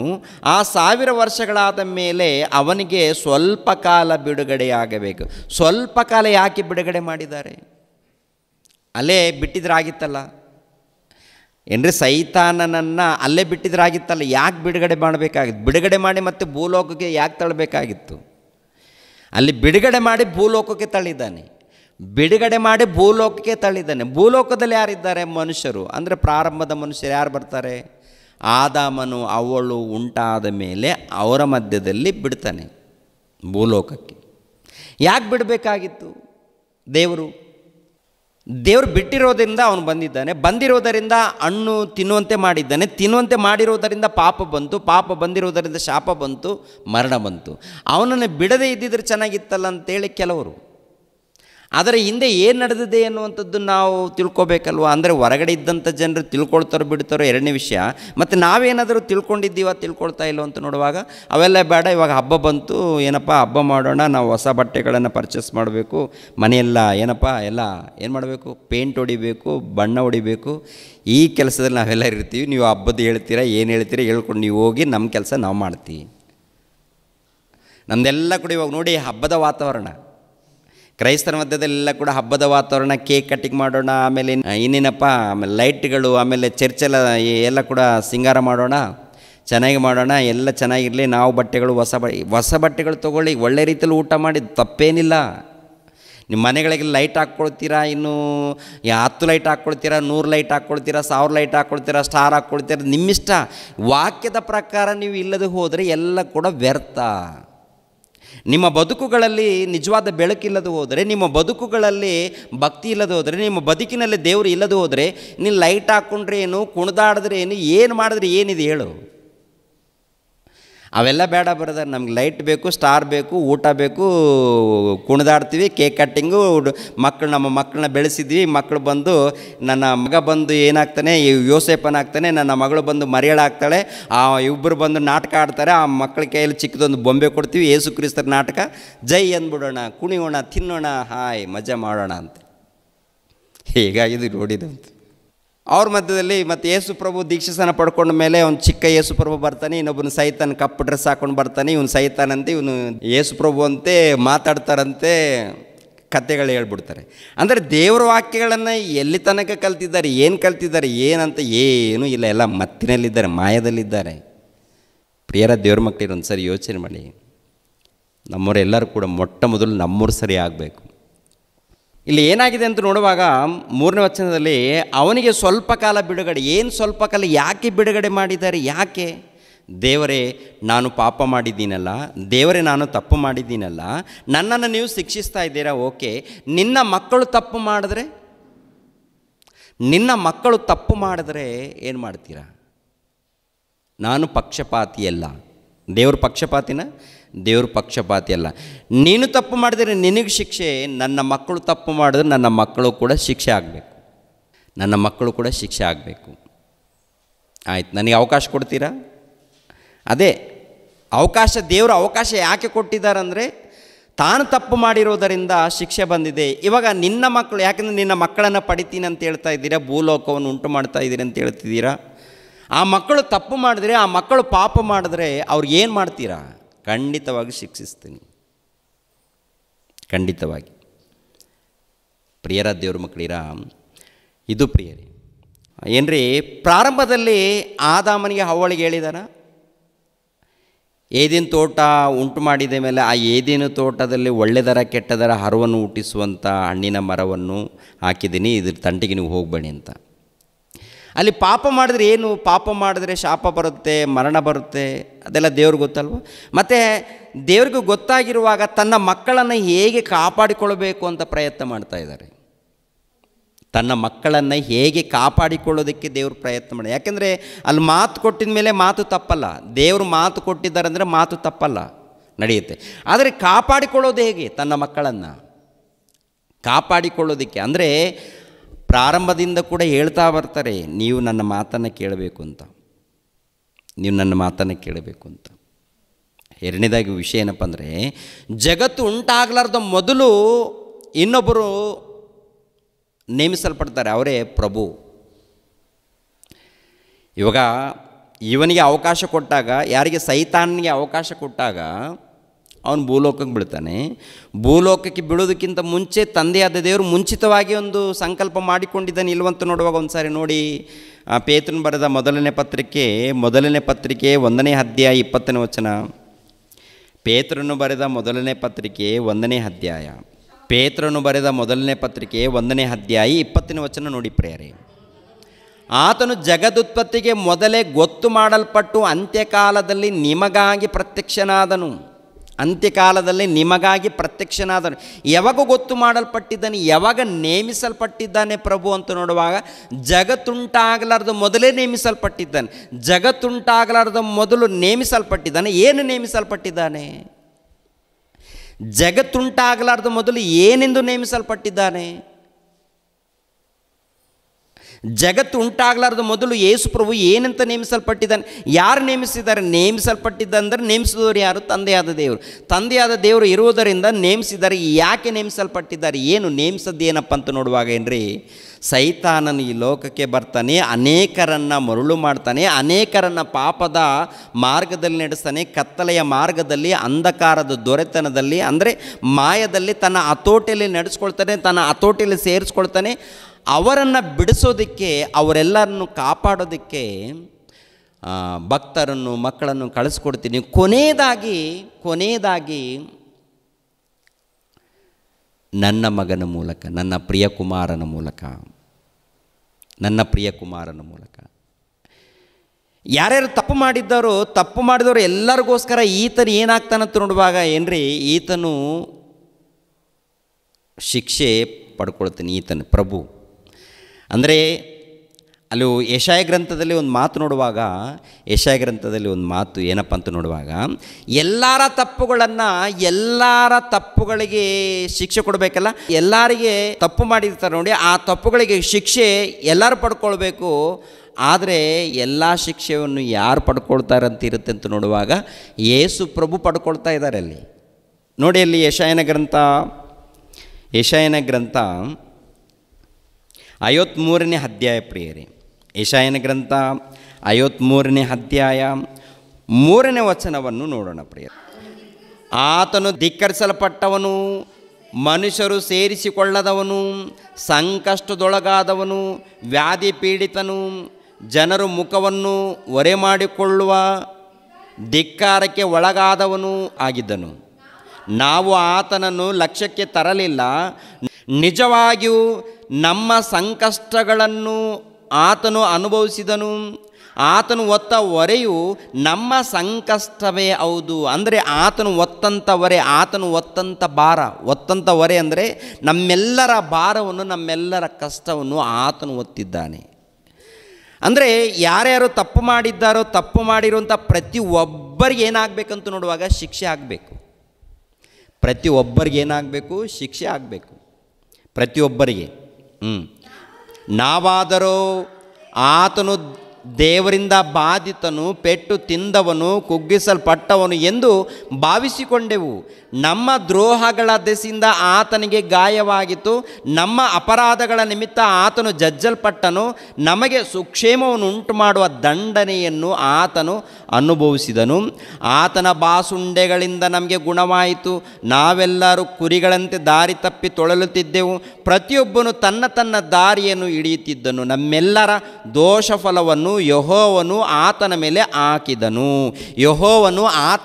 ಹಾಕಿದನು. ಅಂದರೆ ನಿನ್ನ ದೋಷ ಫಲವನ್ನು, ನನ್ನ ದೋಷ ಫಲವನ್ನು, ನಾವೆಲ್ಲರೂ ಮಾಡಿರುವಂಥ ದೋಷ ಫಲವನ್ನು, ಪಾಪದ ಫಲವನ್ನು, ಆ ಶಿಕ್ಷೆಯನ್ನು ಯಾರಿಗೆ ಹಾಕಿದ್ದಾನಂತ ನೋಡುವಾಗ ಆತನಿಗೆ ಹಾಕಿದ್ದಾನಂತ. ಅದಕ್ಕೆ ಆತನು ಜಜ್ಜಲ್ಪಡುವಂಥದ್ದು. ಆತನು ಬರಬೇಕು, ಮೊಟ್ಟ ಮೊದಲು ಈ ಲೋಕಕ್ಕೆ ಬರಬೇಕೆಂದು, ಈ ಲೋಕಕ್ಕೆ ಬಂದು ಏನ್ರಿ ಆತ್ಮಿಕವಾದಂಥ ಜ್ಞಾನ, ದೇವರ ಮಹಾಜ್ಞಾನದ ಸಂಗತಿಗಳನ್ನು ಸಾರಬೇಕು, ದೇವರ ಉದ್ದೇಶಗಳನ್ನು ಸಾರಬೇಕು. ಕೊನೆಯದಾಗಿ ನಮ್ಮೆಲ್ಲರ ಶಿಕ್ಷೆ ಆತನು ಹೊಂದಬೇಕು ಅಂತೇಳಿ ಜಗತ್ತುಂಟಾಗಲಾರ್ದ ಮೊದಲೇ ಆತನನ್ನು ನೇಮಿಸಿದನಂತೆ. ಜಗತ್ತುಂಟಾಗಲಾರ್ದ ಮೊದಲೇ ಯಾಕೆ ನೇಮಿಸಿದಾನಂತ ನೋಡುವಾಗ ಈ ಲೋಕದಲ್ಲಿ ಕಳಿಸಿಕೊಟ್ಟು ದೊಡ್ಡ ಅರಸನಾಗಿ ಒಂದು ದೊಡ್ಡ ಸಿಂಹಾಸನ ಮೇಲೆ ಕುಳ್ಳಿರಿಸಿ ಏನೋ ಪರಿಪಾಲನೆ ಮಾಡಿಸ್ಬೇಕು, ಇಂಥ ಆಲೋಚನೆ ಅಲ್ಲ. ಟೋಟಲ್ ಭೂಲೋಕದಲ್ಲಿದ್ದಂಥ ಎಲ್ಲ ಮಾನವರು ತಪ್ಪು ಮಾಡಿದ್ದಾರಲ್ಲ, ಆ ತಪ್ಪುಗಳಿಗೆ ಶಿಕ್ಷೆ ಎಲ್ಲರೂ ಅನುಭವಿಸ್ಬೇಕು. ಆದರೆ ಏನು ಮಾಡಿದ್ದಾರೆ ಅಂತ ನೋಡುವಾಗ, ಸರಿ ನನ್ನ ಮಗನನ್ನು ಕಳಿಸ್ಕೊಡ್ತೀನಿ, ಎಲ್ಲರ ಶಿಕ್ಷೆಯನ್ನು ಈತನ ಮೇಲೆ ಹಾಕ್ತೀನಿ. ಆತನು ಹೊತ್ಕೊಂಡು ಬರ್ತಾನೆ, ಆತನು ಅನುಭವಿಸ್ತಾನೆ. ಅಂದರೆ ಎಲ್ಲರ ಪೆಟ್ಟುಗಳು ಬೀಳಬೇಕಾ? ಇವಾಗ ಸೈತಾನ್ದೇನಪ್ಪ, ದೇವರೇ ನಾನು ಪಾಪ ಮಾಡಿರುವುದರಿಂದ, ನಾನು ತಪ್ಪು ಮಾಡಿರುವುದರಿಂದ ನನಗೆ ಶಿಕ್ಷೆ ಹಾಕಿದ್ದೀರಾ. ಇವಾಗ ನಿನ್ನ ಮಕ್ಕಳು ತಪ್ಪು ಮಾಡಿದ್ರೆ ಏನು ಮಾಡ್ತೀರಾ? ನನ್ನ ಮಕ್ಕಳು ತಪ್ಪು ಮಾಡಿದ್ರು ಕೂಡ ನಾನು ಬಿಡಲ್ಲ. ಯಾಕೆಂದರೆ ನನ್ನ ಮಕ್ಕಳನ್ನು ಕಾಪಾಡಿಕೊಳ್ಳೋದಕ್ಕೆ ಸೇವಕರನ್ನು ಕಳಿಸ್ಕೊಡ್ತೀನಿ, ಎಚ್ಚರಿಸ್ತೀನಿ. ಕೇಳಿಲ್ಲ ಅಂದರೆ ಅವ್ರಿಗೆ ದಂಡನೆ ಬರುತ್ತೆ. ಯಾರು ಕೇಳ್ತಾರೋ ಅವ್ರಿಗೆ ರಕ್ಷಣೆ ಬರುತ್ತೆ. ಮತ್ತು ಯೇಸು ಕ್ರಿಸ್ತರು ಯಾವ ತಪ್ಪು ಮಾಡಿಲ್ಲ, ಯಾಕೆ ಆತನು ಅನುಭವಿಸಿದಾನಂತ ನೋಡುವಾಗ ಏನ್ರಿ, ಭೂಮಿಯ ಮೇಲೆ ಇದ್ದಂಥ ಪ್ರತಿ ಮನುಷ್ಯರಿಗೋಸ್ಕರ ಆತನು ಆ ಒಂದು ಪಾಪದ ಒಂದು ಹೊರೆಯನ್ನು ಹೊತ್ಕೊಂಡಿದೆ. ಇವಾಗ ಇಸ್ರೇಲ್ ಜನಾಂಗದವ್ರು ಇದ್ದಾರಲ್ವ, ಇಸ್ರೇಲ್ ಜನಾಂಗದವರು ಏನು ಮಾಡಿದ್ದಾರೆ ಅಂತ ನೋಡುವಾಗ ಪಾಪ, ಹೌದಲ್ವ, ಎಷ್ಟು ಪಾಪಗಳು ಮಾಡಿದ್ದಾರೆ ಅಂತ ನೋಡುವಾಗ ಅನೇಕ ಪಾಪಗಳನ್ನು ಮಾಡಿದ್ದಾರೆ. ಅವರೆಲ್ಲರೂ ಏನಾಗಬೇಕಂತ ನೋಡುವಾಗ ಕಠಿಣವಾದಂಥ ತೀರ್ಪಾಗಬೇಕು. ನ್ಯಾಯವಾಗಿ ನೋಡಬೇಕಾದ್ರೆ ಕಠಿಣವಾದಂಥ ತೀರ್ಪಾಗಬೇಕು. ಇವಾಗ ಏನು ಮಾಡ್ತಾಯಿದೆ ಅಂತ ನೋಡುವಾಗ ಪ್ರಭು ಇವೆಲ್ಲ ಕೂಡ ಅವರು ಮಾಡಿರುವಂಥ ಈ ತಪ್ಪುಗಳು ಪಾಪಗಳು ಏನಿದೆಯೋ ಪ್ರಭು ಹೊರ್ತಾ ಇದ್ದಾನೆ. ಪ್ರಭು ಮೇಲೆ ಶಿಕ್ಷೆ ಆಗ್ತಾ ಇದ್ದಾನೆ ದೇವರು, ತಂದೆಯಾದ ದೇವರು, ಯೆಹೋವ ದೇವರು. ಯಾರ ಮೇಲೆ ಶಿಕ್ಷೆ? ಯೇಸು ಕ್ರಿಸ್ತರ ಮೇಲೆ. ಇವಾಗ ಇದನ್ನು ನೆನೆಸ್ಕೊಂಡು ನಾವು ಕೂಡ ಏನು ಮಾಡಬೇಕು, ಇದನ್ನು ನೆನೆಸ್ಕೊಂಡು ನಮ್ಮ ನಿಮಿತ್ತವಾಗಿ ಅವರು ಬಾಧೆ ಪಟ್ಟಿದ್ದಾರೆ, ನಮ್ಮ ನಿಮಿತ್ತವಾಗಿ ಅವರು ಏನ್ರಿ ಬೆತ್ತದ ಮೂಲಕ ಓಡಿಸ್ಕೊಂಡಿದ್ದಾರಾ? ನಮ್ಮ ಮೂಲಕ ಅಂದರೆ ನಾವು ಮಾಡುವಂಥ ಅಪರಾಧಗಳ ಮೂಲಕ, ನಾವು ಮಾಡುವಂಥ ಅಪರಾಧಗಳ ಒಂದು ದೆಸೆಯಿಂದ ಆತನು ಜಜ್ಜಲ್ಪಟ್ಟಿದ್ದಾನ, ಆತನು ಒಡಿಸ್ಕೊಂಡಿದ್ದಾನ, ತಲೆ ಮೇಲೆ ಮುಳ್ಳಿನ ಕಿರೀಟನ ಅಂಥೇಳಿ ಈ ವಚನಗಳನ್ನು ನೋಡಿದಾಗ, ಈ ವಚನಗಳನ್ನು ಓದುವಾಗ ನಾವೆಲ್ಲರೂ ಏನು ಯೋಚನೆ ಮಾಡಬೇಕು? ಅಯ್ಯೋ, ನಾನು ಅನುಭವಿಸ್ಬೇಕಾದಂಥ ಪೆಟ್ಟು ಆತನು ಮುಂಚಿತವಾಗಿ ಅನುಭವಿಸಿದ್ದಾನಲ್ಲ, ಮತ್ತು ನಾನೇನು ಮಾಡಬೇಕು? ಅಂಥ ತಪ್ಪುಗಳನ್ನು ನಾನು ಮಾಡಬಾರ್ದು, ನಾನು ತಪ್ಪುಗಳನ್ನು ಮಾಡಬಾರ್ದು. ನಾನು ದೇವರನ್ನು ನಂಬಿಕೊಂಡು ಭಯ ಭಕ್ತಿಯಿಂದ ಜೀವಿಸಬೇಕು ಅಂತೇಳಿ ಸಿದ್ಧರಾಗಬೇಕಾ ಬೇಡ ಪ್ರಿಯರೇ? ಪ್ರತಿಯೊಬ್ಬರು ಸಿದ್ಧರಾಗಬೇಕಾ? ಪ್ರತಿಯೊಬ್ಬರು ಸಿದ್ಧರಾಗೋದು ಬಿಟ್ಟು ನಾವೆಲ್ಲರೂ ಎಲ್ಲಿದ್ದೀವಿ ಅಂತ ನೋಡುವಾಗ ಕೇವಲ ಆಚರಣೆಯಲ್ಲಿದ್ದೀವಿ. ಹಬ್ಬ ಬಂತು ಅಂತೇಳಿ ಸಂತೋಷ ಪಡ್ತಾ ಇದ್ದೀವಿ, ಹಬ್ಬ ಬಂತು ಹೇಳಿ ಬಿರಿಯಾನಿ ಊಟ ಮಾಡ್ತಾಯಿದ್ದೀವಿ, ಇಲ್ಲ ಏನೋ ಒಂದು ರೀತಿಯಲ್ಲಿ ಮಾಡಿಕೊಂಡು ಕಾರ್ಯಕ್ರಮಗಳನ್ನು ಮಾಡ್ಕೊಂಡು ಹೋಗ್ತಾ ಇದ್ದೀವಿ. ಹೋಗಲಿ, ಆ ಕಾರ್ಯಕ್ರಮದಲ್ಲಿ ದೇವರನ್ನು ಏನಾದರೂ ಉನ್ನತವಾಗಿ ಪರಿಚಯ ಮಾಡ್ತಾ ಇದ್ದೀವಿ ಅಂತ ನೋಡುವಾಗ ಅದನ್ನೂ ನಡೀತಾ ಇಲ್ಲ. ದೇವರನ್ನು ಉನ್ನತವಾಗಿ ಪರಿಚಯ ಮಾಡ್ತಾ ಇಲ್ಲ, ಯೇಸು ಕ್ರಿಸ್ತರನ್ನು ಉನ್ನತವಾಗಿ ಪರಿಚಯ ಮಾಡ್ತಾ ಇಲ್ಲ. ಪ್ರಿಯರ ದೇವ್ರ ಮಕ್ಕಳಿರ, ನಮ್ಮೆಲ್ಲರ ದೋಷದ ಫಲವನ್ನು ಆತನ ಮೇಲೆ ಹಾಕಿದ್ದಾರಂತೆ. ಆತನ ಮೇಲೆ ನಮ್ಮೆಲ್ಲರ ದೋಷದ ಫಲವನ್ನು, ಇವಾಗ ನಮ್ಮೆಲ್ಲರ ದೋಷದ ಫಲವನ್ನು ಆತನು ಹೊತ್ತುಕೊಂಡು ಈ ಲೋಕಕ್ಕೆ ಏನು ಮಾಡಿದ್ದಾನೆ, ಏನು ಕೊಟ್ಟಿದ್ದಾನೆ? ರಕ್ಷಣೆಯ ಮಾರ್ಗವನ್ನು ಕಲ್ಪಿಸಿಕೊಟ್ಟಿದ್ದಾನೆ, ಪಾಪ ಕ್ಷಮಾಪಣೆಯ ಮಾರ್ಗವನ್ನು ಕಲ್ಪಿಸಿಕೊಟ್ಟಿದ್ದಾನೆ. ಉಚಿತವಾದಂಥ ಮಾರ್ಗ, ಸುಲಭವಾದಂಥ ಮಾರ್ಗ. ಅದಕ್ಕೆ ಯೇಸು ಕ್ರಿಸ್ತರು 1ನೇ ಶತಮಾನದಲ್ಲಿ ಬಂದಾಗ ಎಲ್ಲ ಜನರೇ ನನ್ನ ಬಳಿಗೆ ಬನ್ನಿರಿ, ನಾನು ನಿಮಗೆ ವಿಶ್ರಾಂತಿಯನ್ನು ಕೊಡುತ್ತೇನೆ. ಈ ಲೋಕದಲ್ಲಿ ವಿಶ್ರಾಂತಿ ಅಲ್ಲ, ಈ ಲೋಕದಲ್ಲಿ ಇರೋ ತನಕ ನಾವು ಇರಬೇಕು, ಕಷ್ಟ ನಷ್ಟಗಳು ಇರುತ್ತೆ. ಈ ಲೋಕದಲ್ಲ, ನಾವು ಈ ಲೋಕ ಬಿಟ್ಟು ಹೋದ ಮೇಲೆ ಮತ್ತೊಂದು ಲೋಕ ಇದೆ, ಅದು ಅದ್ಭುತವಾದಂಥ ಲೋಕ, ಪರಲೋಕ ಇದೆ. ಆ ಪರಲೋಕದಲ್ಲಿ ನಿಮಗೆ ಜಾಗ ಕೊಡುತ್ತೇನೆ, ಆ ಪರಲೋಕದಲ್ಲಿ ನಿಮಗೆ ವಿಶ್ರಾಂತಿ ಇರುತ್ತೆ, ಆ ಪರಲೋಕದಲ್ಲಿ ನಿಮಗೆ ಸಮಾಧಾನ ಇರುತ್ತೆ, ಯಾವಾಗಲೂ ಆನಂದವಾಗಿರ್ತೀವಿ. ಅಂಥ ಉನ್ನತವಾದಂಥ ಲೋಕವನ್ನು, ದೇವರು ಇರುವಂಥ ಆ ಲೋಕವನ್ನು ನಾನು ನಿಮಗೆ ಕೊಡುತ್ತೇನೆ, ಬನ್ನಿ, ನನ್ನ ಬಳಿಗೆ ಬನ್ನಿ. ಈ ಲೋಕದಲ್ಲಿ ಸ್ವಲ್ಪ ಕಾಲ ಕಷ್ಟ ನಷ್ಟಗಳಿರುತ್ತೆ, ಎಲ್ಲರಿಗಿರುತ್ತೆ ಪ್ರೇರೆ. ಅಂದರೆ ಅನಾರೋಗ್ಯದ ವಿಷಯ, ಇಲ್ಲ ಸಾಲದ ಸಮಸ್ಯೆ, ಇವೆಲ್ಲ ಕೂಡ ಏನಪ್ಪ ಅಂದರೆ ನಾವು ಮಾಡಿಕೊಂಡಿರುವಂಥದ್ದು. ಆದ್ದರಿಂದ ನಾವು ಇದನ್ನು ಸರಿಪಡಿಸಿಕೊಂಡು ನಮ್ಮ ಆರೋಗ್ಯವನ್ನು ಕಾಪಾಡಿಕೊಂಡು ನಾವು ಮುಂದೆ ಹೋಗ್ತಾ ಇರಬೇಕು. ಎಲ್ಲಿ ಹೋಗ್ತಾ ಇರಬೇಕು? ದೇವರ ಮಾರ್ಗದಲ್ಲಿ ಹೋಗ್ತಾ ಇರಬೇಕು, ದೇವರ ಮಾರ್ಗದಲ್ಲಿ ನಡೀತಾ ಇರಬೇಕು. ಪ್ರಿಯರಾದ ದೇವರ ಮಕ್ಕಳಿಗೆ, ದೇವ್ರ ಮಾರ್ಗದಲ್ಲಿ. ಇವಾಗ ಯೇಸು ಪ್ರಭು ಈ ಲೋಕಕ್ಕೆ ಬಂದಿದ್ದಾರಂದರೆ ಕಾರಣ ಏನಪ್ಪ ಅಂತ ನೋಡುವಾಗ ಏನ್ರಿ, ನಮ್ಮೆಲ್ಲರನ್ನು ಕಾಪಾಡಬೇಕು. ಜಗತ್ತುಂಟಾಗಲಾರ್ದು ಮೊದಲು ಸೈತಾನನು ಸೋತೋಗಿದ್ದಾನೆ, ದೇವರ ಮೂಲಕ ಅನುಮತಿ ಪಡ್ಕೊಂಡು ಭೂಲೋಕಕ್ಕೆ ಬಿದ್ದಿದ್ದಾನೆ, ಒಂದು ಚಾಲೆಂಜ್ ಮಾಡಿದ್ದಾನೆ. ಅದ್ರಿಗೋಸ್ಕರ ಯೇಸು ಪ್ರಭುವನ್ನು ನೇಮಿಸಿದ್ದಾನೆ. ಇವಾಗ ಸೈತಾನನಿಲ್ಲ ಅಂತ ತಿಳ್ಕೊಳ್ಳಿ, ಸೈತಾನನಿಲ್ಲ, ಸೈತಾನದ ಕ್ರಿಯೆಗಳು ಏನಿಲ್ಲ ಅಂದರೆ ಯೇಸು ಪ್ರಭು ಬರುವಂಥದ್ದು ಅವಶ್ಯಕತೆ ಏನಾದರೂ ಇದೆಯಾ ಭೂಲೋಕಕ್ಕೆ? ಸೈತಾನ್ ಏನು ಮಾಡಿದ್ದಾನಂತ ನೋಡುವಾಗ ಟೋಟಲ್ ಪ್ರಪಂಚದಲ್ಲಿರುವಂಥ ಮಾನವರನ್ನು ತನ್ನ ಹತೋಟಿಯಲ್ಲಿ ಸೇರಿಸ್ಕೊಂಡಿದ್ದಾನೆ, ಎಲ್ಲರನ್ನು ಮಂಕು ಮಾಡಿದ್ದಾನೆ. ಎಲ್ಲರಿಗೂ ಒಂದು ಏನಪ್ಪ ಅಂತ ನೋಡುವಾಗ ಕಣ್ಣುಗಳು ಮಂಕು ಮಾಡಿ ಈ ಕತ್ತಲೆಯ ಸಾಮ್ರಾಜ್ಯದಲ್ಲಿ ನಡೆಸ್ತಾ ಇದ್ದಾನೆ. ಅನೇಕ ಪಾಪಗಳತ್ತು ನೋಡುವಾಗ ಮೊಟ್ಟ ಮೊದಲು ಪಾಪಗಳು, ಎಷ್ಟು ಪಾಪಗಳು ನಡೀತಾ ಇದೆ ಅಂದರೆ ಮೊದಲನೇ ಸ್ಥಾನದಲ್ಲಿ ಇರುವಂಥದ್ದು ಏನಪ್ಪ ಅಂತ ನೋಡುವ, ಮೊದಲನೇ ಸ್ಥಾನದಲ್ಲಿ ಏನಿದೆ ಹೇಳಿ? ಸುಳ್ಳುಗಳು, ಹೌದಲ್ಲ? ಅನೇಕ ಸುಳ್ಳುಗಳು ಎಲ್ಲ ಸುಲಭವಾಗಿ ಮಾತಾಡ್ತಿರ್ತೀವ. ಯಾವುದೋ 1-2 ಅಂತ ಅಂದರೆ ಏನು ಅನ್ಬೋದು. ಹೆಜ್ಜೆಗೆ ಸುಳ್ಳುಗಳು, ಹೆಜ್ಜೆಗಳಿಗೆ ಜಾಸ್ತಿ ಇದೆಯಾ ಸ್ವಲ್ಪ ಇದೆಯಾ ಏನ್ರಿ? ಹೆಜ್ಜೆಗೆ ಸುಲಭವಾಗಿ ನಾವು ಮಾತಾಡ್ತಾ ಇರ್ತೀವಿ. ಆಮೇಲೆ ಏನಿದೆ? ಕಳ್ಳತನ, ಹಗರಣ, ಕಳ್ಳತನ ಅಂದರೆ ಒಂದು ರೀತಿಯಲ್ಲಿ ಪಿಕ್ ಪ್ಯಾಕೆಟ್ ಮಾಡಿರುವಂಥದ್ದು, ಇಲ್ಲ ವಸ್ತುಗಳನ್ನು ತಿಳಿಯದೆ ಕಳ್ಳತನ ಮಾಡ್ಕೊಂಡು ಹೋಗೋದು. ಹಗರಣ ಅಂದರೆ ಇವಾಗ ಯಾವುದೋ ಕೆಲಸ ಕೊಟ್ಟಿರುತ್ತೆ ಅಂತ ತಿಳ್ಕೊಳ್ಳಿ, ಕೆಲಸ ಕೊಟ್ಟಿರ್ತಾರೆ, ಇಲ್ಲಾಂದರೆ ಜವಾಬ್ದಾರಿ ಕೊಟ್ಟಿರ್ತಾರೆ, ಆ ಲೆಕ್ಕಗಳು ಸರಿಯಾದ ರೀತಿಯಲ್ಲಿ ಲೆಕ್ಕ ಮಾಡದೆ ಅರ್ಧ ಲೆಕ್ಕ ತೋರಿಸಿ ಅದು ಕರೆಕ್ಟಾಗಿದೆ ಅಂತ ತೋರಿಸಿ ಒಳಗೆ ದುಡ್ಡನ್ನು ಏನು ಮಾಡ್ತಾ ಇರ್ತಾರೆ, ಸೇರಿಸ್ಕೊಳ್ತಾ ಇರ್ತಾರೆ. ಇವಾಗ ಏನಪ್ಪ ಅಂದರೆ ರಾಜಕೀಯ ನಾಯಕರ ಮಧ್ಯದಲ್ಲಿ ಏನಪ್ಪ ಅಂದರೆ ನಾವು ಬಡವರಿಗೆ ಏನಪ್ಪ ಅಕ್ಕಿ ದಾನ ಮಾಡ್ತೀವಿ, ಅದು ದಾನ ಮಾಡ್ತೀವಿ ಅಂತೇಳಿ ಸ್ವಲ್ಪ ದಾನ ಮಾಡ್ತಾರೆ, ಇನ್ನು ಸ್ವಲ್ಪ ಒಂದು 10 ಜನಕ್ಕೆ ಮನೆ ಕೊಟ್ಟಿರ್ತಾರೆ, ಸುಮಾರು ಎಷ್ಟೋ ಮನೆಗಳನ್ನು ಸ್ವಾಧೀನ ಮಾಡ್ಕೊಂಡಿರ್ತಾರೆ. ಅದೇನಪ್ಪ ಅಂತ ನೋಡುವಾಗ ಹಗರಣ.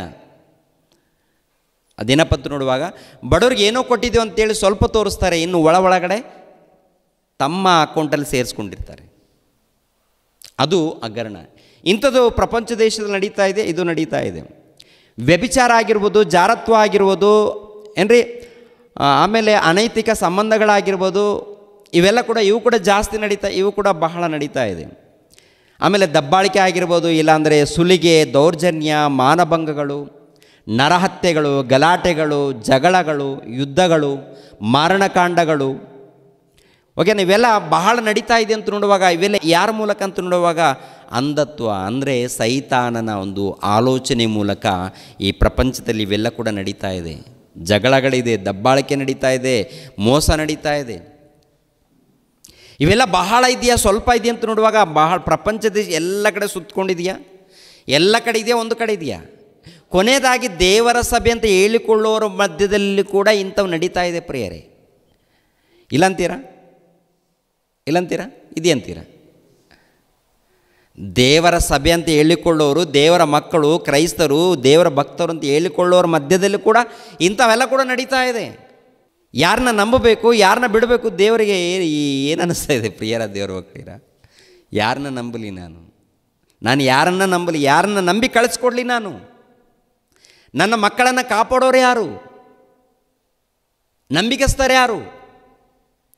ನಂಬಿಗಸ್ತರು ಬೇಕು. ಈ ಲೋಕದಲ್ಲಿ ನಂಬಿಗಸ್ತರು ಬೇಕು, ನೀತಿವಂತರು ಬೇಕು, ಪರಿಶುದ್ಧರು ಬೇಕು. ಅಂಥ ಲೀಸ್ಟಲ್ಲಿ ನಾವೆಲ್ಲರೂ ಇರಬೇಕು ಪ್ರಿಯರ ದೇವ್ರ ಮಕ್ಕಳಿರ. ನಾವೆಲ್ಲರೂ ಕೂಡ ಎಂಥ ಲೀಸ್ಟಲ್ಲಿ ಇರಬೇಕು? ದೇವರು ಕೋರಿಕೊಳ್ಳುವಂಥ ಲೀಸ್ಟಲ್ಲಿ, ಪಟ್ಟಿಯಲ್ಲಿ ನಾವೆಲ್ಲರೂ ಇರಬೇಕು. ಶ್ರೇಷ್ಠರಾಗಿರಬೇಕು. ಶ್ರೇಷ್ಠರಾಗಿದ್ದಾಗ ಇವೆಲ್ಲ ಕೂಡ ಆಲೋಚನೆ ಮಾಡಿ ಪ್ರಿಯರೇ. ಈ ದಬ್ಬಾಳಿಕೆ ಆಗಿರ್ಬೋದು, ಸುಲಿಗೆ ಆಗಿರ್ಬೋದು, ದೌರ್ಜನ್ಯ ಆಗಿರ್ಬೋದು, ಮಾನಭಂಗ ಆಗಿರ್ಬೋದು, ಯುದ್ಧಗಳು, ಮಾರಣಕಾಂಡಗಳು, ಮಾಟ ಮಂತ್ರಗಳು, ಅನೇಕ ವಿಗ್ರಹಾರಾಧನೆ, ಕುಡುಕುತನ, ದುಂದೋತನ, ಕೆಡುಕುತನ, ಶರೀರಾಸೆಗಳು, ಹಣದಾಸೆ, ಹೆಣ್ಣಿನ ಆಸೆ, ಇಲ್ಲಾಂದರೆ ಸೊಕ್ಕಿದೆಯಾ, ಅಹಂಕಾರ ಇದೆಯಾ, ಕೊಬ್ಬಿದೆಯಾ, ಇಲ್ಲ ಸೋಮಾರಿತನ ಇದೆಯಾ, ನಾಚಿಕೆಗೇಡ್ತನ ಇದೆಯಾ, ಓಕೆನಾ? ಆಮೇಲೆ ಚಾಡಿ ಹೇಳುವಂಥದ್ದು ಏನಾದರೂ ಇದೆಯಾ, ಹೊಟ್ಟೆ ಕಿಚ್ಚು ಪಡುವಂಥದ್ದು ಇದೆಯಾ? ಇವೆಲ್ಲ ಏನಿದ್ರೂ ಕೂಡ ನಾವೆಲ್ಲಿದ್ದೀವಿ ಅಂತ ಅರ್ಥ? ಅಂಧತ್ವದಲ್ಲಿದ್ದೀವಿ ಅಂತ, ಕತ್ತಲೆಯಲ್ಲಿದ್ದೀವಿ ಅಂತ ಅರ್ಥ, ಸೈತಾನಲ್ಲಿ. ಅದಕ್ಕೆ ಇವರೆಲ್ಲರನ್ನ ಬಿಡಿಸ್ಬೇಕಾದ್ರೆ ಈ ಮಹಾಜ್ಞಾನ ಎನ್ನುವಂಥ ಗ್ರಂಥವನ್ನು ದೇವರು ಕೈಯಲ್ಲಿ ಕೊಟ್ಟಿದ್ದಾರೆ. ಅಂದರೆ ಪ್ರಭು ಬಂದರು, ಸುವಾರ್ತೆ ಹೇಳಿದ್ರು, ಎಲ್ಲರಿಗೂ ಇದು ತಲುಪಬೇಕು, ಪ್ರತಿಯೊಬ್ಬರ ಬಳಿಯಲ್ಲಿ ಇದು ತಲುಪಬೇಕು, ಸತ್ಯವಾದ ಸುವಾರ್ತೆ ತಲುಪಬೇಕು, ಬೆಳಕು ಎಂಬ ವಾಕ್ಯಗಳು ತಲುಪಬೇಕು. ಅಂದರೆ ಕತ್ತಲೆಯ ಸಾಮ್ರಾಜ್ಯಕ್ಕೆ ಈ ಬೆಳಕು ಎಂಬ ವಾಕ್ಯವು ತಲುಪಬೇಕು. ಈ ವಾಕ್ಯ ಎಂಬ ಬೆಳಕು ಬಂದರೆ ಆವಾಗ ಎಲ್ಲೆಲ್ಲಿ ತಪ್ಪು ನಡೀತವೆ ಎಲ್ಲ ಗೊತ್ತಾಗುತ್ತೆ ಪ್ರಿಯರೇ. ಟೋಟಲ್ ಕತ್ತಲೆಯ ಸಾಮ್ರಾಜ್ಯಕ್ಕೆ, ಕತ್ತಲೆಯ ಜಗತ್ತಿಗೆ ಈ ಸತ್ಯವೇದ ಗ್ರಂಥವನ್ನು ತಲುಪಿಸೋದಕ್ಕೆ, ಅಂದರೆ ಸತ್ಯವೇದ ಗ್ರಂಥ ಅಂದರೆ ದೇವರ ಮಹಾಜ್ಞಾನದ ವಿಷಯಗಳನ್ನು ತಲುಪಿಸೋದಕ್ಕೆ ಪರಲೋಕದಿಂದ ಈ ಲೋಕಕ್ಕೆ ಬಂದರು, ನಮ್ಮೆಲ್ಲರ ದೋಷ ಫಲವನ್ನು ಅನುಭವಿಸಿದರು, ರಕ್ಷಣೆ ಮಾರ್ಗವನ್ನು ಈ ಲೋಕಕ್ಕೆ ಕಲ್ಪಿಸಿಕೊಟ್ಟು ಪರಲೋಕಕ್ಕೆ ಹೋದರು ಪ್ರಿಯರೇ. ಅವರಿದ್ದಾರೆ, ಇವಾಗ ನಮ್ಮ ಮಧ್ಯದಲ್ಲಿ ಕೂಡ ಇದ್ದಾರಾ? ವಾಕ್ಯದ ರೂಪದಲ್ಲಿದ್ದಾರೆ, ನಮ್ಮ ಮಧ್ಯದಲ್ಲಿದ್ದಾರೆ. ಪವಿತ್ರಾತ್ಮರಿದ್ದಾರೆ, ಯೇಸು ಕ್ರಿಸ್ತರಿದ್ದಾರೆ, ತಂದೆಯಾದ ದೇವರು ಇದ್ದಾರೆ. ನಾವು ಅವರಲ್ಲಿರಬೇಕು, ಅವರು ನಮ್ಮಲ್ಲಿರಬೇಕು, ಅವರಲ್ಲಿ ನಾವು ಇರಬೇಕಾದ್ರೆ ನಮ್ಮ ಹೃದಯದಲ್ಲಿ ಅವ್ರಿಗೆ ಜಾಗ ಕೊಡಬೇಕು, ನಮ್ಮ ಹೃದಯದಲ್ಲಿ ಜಾಗ ಕೊಡಬೇಕು. ಇವೆಲ್ಲ ಇದ್ದರೆ ದೇವ್ರಿಗೆ ಜಾಗ ಇರುತ್ತಾ? ಇವಾಗೆಲ್ಲ ಸ್ವಲ್ಪ ಓದಿದ್ದೀವಲ್ಲ, ಇವೆಲ್ಲ ಕೆಟ್ಟ ಗುಣಗಳೆಲ್ಲ ಇದ್ದರೆ ದೇವ್ರಿಗೆ ಜಾಗ ಇರುತ್ತಾ ಪ್ರಿಯರೇ? ದೇವ್ರು ಇರ್ತಾರ? ದೇವರು ಹೊರಗಡೆಯಿಂದ ಎಚ್ಚರಿಸ್ತಾರೆ, ಹೊರಗಡೆಯಿಂದ ತಟ್ಟುತ್ತಾರೆ, ಮಗನೇ ಮಗಳೇ, ನಿನ್ನ ಹೃದಯದಲ್ಲಿ ನನಗೆ ಜಾಗ ಕೊಡು ಮಗನೇ. ಅವ್ರು ಬರಬೇಕಾದ್ರೆ, ಬಾ ದೇವರೇ ನಿಮಗೇನು ಜಾಗ ಇದೆ ಬಂದ್ಬಿಡಿ ಅಂದರೆ, ಬರಬೇಕಾದ್ರೆ ನಿನ್ನ ಹೃದಯದಲ್ಲಿ ಕೊಳುಕಿದೆಯಲ್ಲಪ್ಪ ಮಗಳೇ, ಕೊಳುಕಿಟ್ಕೊಂಡಿದ್ದಿಲ್ಲಮ್ಮ, ಅದು ಇದ್ದರೆ ಇರಲಿ, ಬಾ ದೇವರೇ, ಬಂದ್ಬಿಡು ದೇವರೇ, ನೀವೇನಾದರೂ ಕೊಳಕು ಮನೆಯಲ್ಲಿ ಹೋಗ್ತೀರೇನಮ್ಮ? ಮೊದಲೆಲ್ಲ ಕ್ಲೀನ್ ಮಾಡಿರಿ ಅಂತ ಹೇಳ್ತೀರಾ, ಅಥವಾ ಕೊಳಕೆಲ್ಲ ಇರುತ್ತಲ್ಲ, ಆ ಕೊಳಕು ಕಸ ಕಡ್ಡಿ ಎಲ್ಲ ಹೊಲಸಿದ್ದಾಗ ದುರ್ವಾಸನೆ ಬಂದಾಗ ನೀವು ಹೋಗಿ ನೆಮ್ಮದಿಯಾಗಿ ಕುರ್ಜಿ ಮೇಲೆ ಕೂತ್ಕೊಳ್ತೀರಾ? ಅಮ್ಮ ಈ ಕೊಳಕಿರಲಿ ಎಲ್ಲ ಕಸ ಕಡ್ಡಿ ಹೆಂಗನೇ ಇರಲಿಮ್ಮ, ಒಂದು ಗುಟುಕು ಕಾಫಿ ಕೊಡಮ್ಮ ಅಂತಂದರೆ ಕೇಳ್ತೀರಾ ನೀವು? ಅಮ್ಮ ಮೊದಲನೇದಾಗಿ ಕ್ಲೀನ್ ಮಾಡಮ್ಮ, ಆಮೇಲೆ ಒಂದು ಗುಟುಕು ಕಾಫಿ ಕೊಡಮ್ಮ. ಮತ್ತು ದೇವರು ಸರ್ವೋನ್ನತನಾಗಿರುವಂಥ ಆ ದೇವರು, ಪರಿಶುದ್ಧನಾಗಿರುವಂಥ ಆ ದೇವರು ನಿನ್ನ ಹೃದಯದಲ್ಲಿ ಬರಬೇಕಾದ್ರೆ, ನಿಮ್ಮ ಹೃದಯಗಳಲ್ಲಿ ಆ ದೇವರು ಬರಬೇಕಾದ್ರೆ ಇವೆಲ್ಲ ಏನು ಮಾಡಬೇಕು? ದೇವರ ವಾಕ್ಯದ ಮೂಲಕ ತೆಗೆದಾಕಬೇಕು, ದೇವರಿಗೆ ಸ್ಥಾನ ಕೊಡಬೇಕು, ಆಮೇಲೆ ದೇವ್ರನ್ನ ಘನಪಡಿಸ್ಬೇಕು, ಓಕೆನಾ? ದೇವರ ಮಹಿಮೆ ಪಡಿಸ್ಬೇಕು, ಹೊರಗಡೆ ಹೋಗಿ ಸುವಾರ್ತೆಯನ್ನು ಸಾರಬೇಕು, ಭಕ್ತಿಯಿಂದ ಜೀವಿಸಬೇಕು, ಭಕ್ತಿಯಿಂದ ಜೀವಿಸ್ಬೇಕು. ಪ್ರಿಯರ ದೇವ್ರ ಮಕ್ಕಳಿರ, ಪ್ರಭು ಬಂದಿರುವಂಥದ್ದು ಉದ್ದೇಶ ಏನ್ರಿ? ಪ್ರಾಮುಖ್ಯವಾದಂಥ ಉದ್ದೇಶ ಸೈತಾನನ ತಲೆಯನ್ನು ಜಜ್ಜಬೇಕು, ಅವನನ್ನು ಸೋಲಿಸಬೇಕು, ಸೋಲಿಸಿ ಅವನ ಕ್ರಿಯೆಗಳಿದೆಯಲ್ಲ ಎಲ್ಲರಿಗೂ ಅರ್ಥ ಆಗುವಂಥ ರೀತಿಯಲ್ಲಿ ಪರಿಚಯ ಮಾಡಬೇಕು. ಎಲ್ಲರ ಕೈಯಲ್ಲಿ ಖಡ್ಗವನ್ನು ಕೊಡಬೇಕು, ಎಲ್ಲರೂ ಅವನನ್ನು ಸೋಲಿಸಬೇಕು. ಇವಾಗ ಪ್ರಭು ಜಯ ಹೊಂದಿದ್ದಾರೆ, ಅದೇ ಪ್ರಕಾರ ನಾವು ಕೂಡ ಏನು ಮಾಡಬೇಕಂತ ಹೇಳ್ತಾರೆ?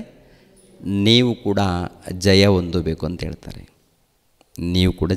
ನಾವು ಕೂಡ ಜಯ ಹೊಂದಬೇಕು.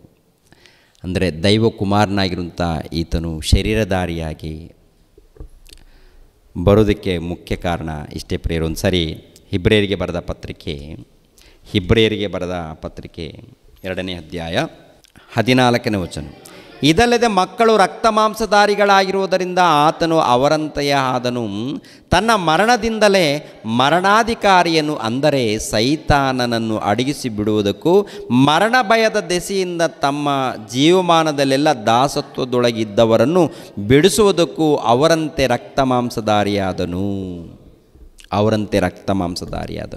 ಅಂದರೆ ಜಗತ್ತುಂಟಾಗಲಾರದು ಮೊದಲೇ ಯೇಸು ಕ್ರಿಸ್ತರು ನೇಮಿಸಲ್ಪಟ್ಟಿದ್ದಾರೆ. ಕಾರಣ ಸೈತಾನನ ಹತೋಟಿಯಲ್ಲಿ ಇದ್ದಂಥ ಮಾನವರನ್ನು ಬಿಡಿಸಬೇಕಾದ್ರೆ ಭೂಲೋಕಕ್ಕೆ ದೈವ ಕುಮಾರನಾದಂಥ ದೇವರು ಶರೀರಧಾರಿಯಾಗಿ ಬರಬೇಕು. ದೈವ ಕುಮಾರನಾದ ದೇವರು ಶರೀರಧಾರಿಯಾಗಿ ಬಂದು ಸೈತಾನನನ್ನು ಸೋಲಿಸಿ ಅವನ ತಲೆಯನ್ನು ಜಜ್ಜಿ ಅವನ ಹತೋಟಿಯಲ್ಲಿ ಇದ್ದಂಥ ಮಾನವರನ್ನು ಬಿಡಿಸಬೇಕು. ಅದು 1ನೇ ಶತಮಾನದಲ್ಲಿ ಮಾಡಿದ್ದಾರೆ. ಟೋಟಲ್ ಜಗತ್ತಿಗೆ ರಕ್ಷಣೆ ಮಾರ್ಗವನ್ನು ಕಲ್ಪಿಸಿಕೊಟ್ಟಿದ್ದಾರೆ. ಇವಾಗ ಈ ರಕ್ಷಣೆ ಮಾರ್ಗವನ್ನು ಏನ್ರಿ ಹೊರಗಡೆ ಸಾರಲ್ಪಡ್ತಾ ಇದೆ. ರಕ್ಷಣೆಯ ಸುವಾರ್ತೆ ಕೂಟಗಳು, ಹೊರಗಡೆ ಹೋಗಿ ಸುವಾರ್ತೆ ಕೂಟಗಳಿದೆಯಲ್ಲ, ಏನು ಕೂಟ? ರಕ್ಷಣೆಯ ಸುವಾರ್ತೆಯ ಕೂಟಗಳು. ಈ ರಕ್ಷಣೆ ಮಾರ್ಗದಲ್ಲೇ ಸೇರಬೇಕು. ರಕ್ಷಣೆ ಮಾರ್ಗದಲ್ಲಿ ಸೇರಿ ಪ್ರಾಣ ಇರೋ ತನಕ ಭಕ್ತಿಯಿಂದ ಜೀವಿಸಿ ಮರಣ ಹೊಂದಿ ದೇವರ ಬಳಿಗೆ ಸೇರಬೇಕಾಗುತ್ತೆ. ಆ ದೇವರ ಬಳಿಗೆ ಸೇರಬೇಕಾದ್ರೆ ರಕ್ಷಣೆ ಮಾರ್ಗದಲ್ಲಿ ಬಂದಿರುವಂಥ ನಾವು ಮತ್ತೆ ಲೋಕದ ಕಡೆಗೆ ನೋಡದೆ, ಲೋಕದ ಹಿಂದೆ ಹೋಗದೆ, ಯಾವಾಗಲೂ ದೇವರ ಸಹವಾಸ, ದೇವರ ಭಕ್ತರ ಸಹವಾಸ, ಸಭೆಯ ಸಹವಾಸದಲ್ಲಿದ್ದು, ಆತ್ಮೀಯ ಸಹವಾಸದಲ್ಲಿದ್ದು, ದೇವರ ಸಹವಾಸದಲ್ಲಿದ್ದು ಮುಂದೆ ಹೋಗ್ತಾ ಇರಬೇಕು. ಹಾಗೆ ನಾವು ಮುಂದೆ ಹೋಗೋಣ ಪ್ರಿಯರೇ. ಪ್ರಯಾಸ ಪಡೋಣ, ನಮ್ಮ ಆತ್ಮಗಳನ್ನು ಕಾಪಾಡಿಕೊಳ್ಳೋಣ, ದೇವರಿಗಾಗಿ ನಾವೆಲ್ಲರೂ ಬದುಕೋಣ ಪ್ರಿಯರು. ಓಕೆನಾ? ದೇವರು ನಿಮ್ಮನ್ನು ನನ್ನನ್ನು ಆಶೀರ್ವದಿಸಲಿ. ರಕ್ಷಕನಾದ ಯೇಸು ಕ್ರಿಸ್ತರ ನಾಮದಲ್ಲಿ ಆತ್ಮೀಯರೆಲ್ಲರಿಗೂ ಹೃತ್ಪೂರ್ವಕ ವಂದನೆಗಳನ್ನು ತಿಳಿಸ್ತಾ ಇದ್ದೇನೆ. ದೇವರ ಸೇವೆ ನಿಮಿತ್ತವಾಗಿ ಪ್ರಾರ್ಥಿಸಿರಿ, ಹಾಗೂ ದೇವರ ಸೇವೆಯಲ್ಲಿ ಭಾಗಿಗಳು ಆಗಿ. ಪ್ರತಿಯೊಬ್ಬನು ತನ್ನ ಹೃದಯದಲ್ಲಿ ನಿರ್ಣಯಿಸಿಕೊಂಡ ಪ್ರಕಾರ ಕೊಡಲಿ. ದುಃಖದಿಂದಾಗಲಿ ಬಲಾತ್ಕಾರದಿಂದಾಗಲಿ ಯಾರೂ ಕೊಡಬಾರದು. ಯಾಕೆಂದರೆ ಸಂತೋಷವಾಗಿ ಕೊಡುವವನ ಮೇಲೆ ದೇವರಿಗೆ ಪ್ರೀತಿಯುಂಟು. 2ನೇ ಕೊರಿಂಥದವರಿಗೆ ಬರೆದ ಪತ್ರಿಕೆ 9ನೇ ಅಧ್ಯಾಯ 7ನೇ ವಚನ.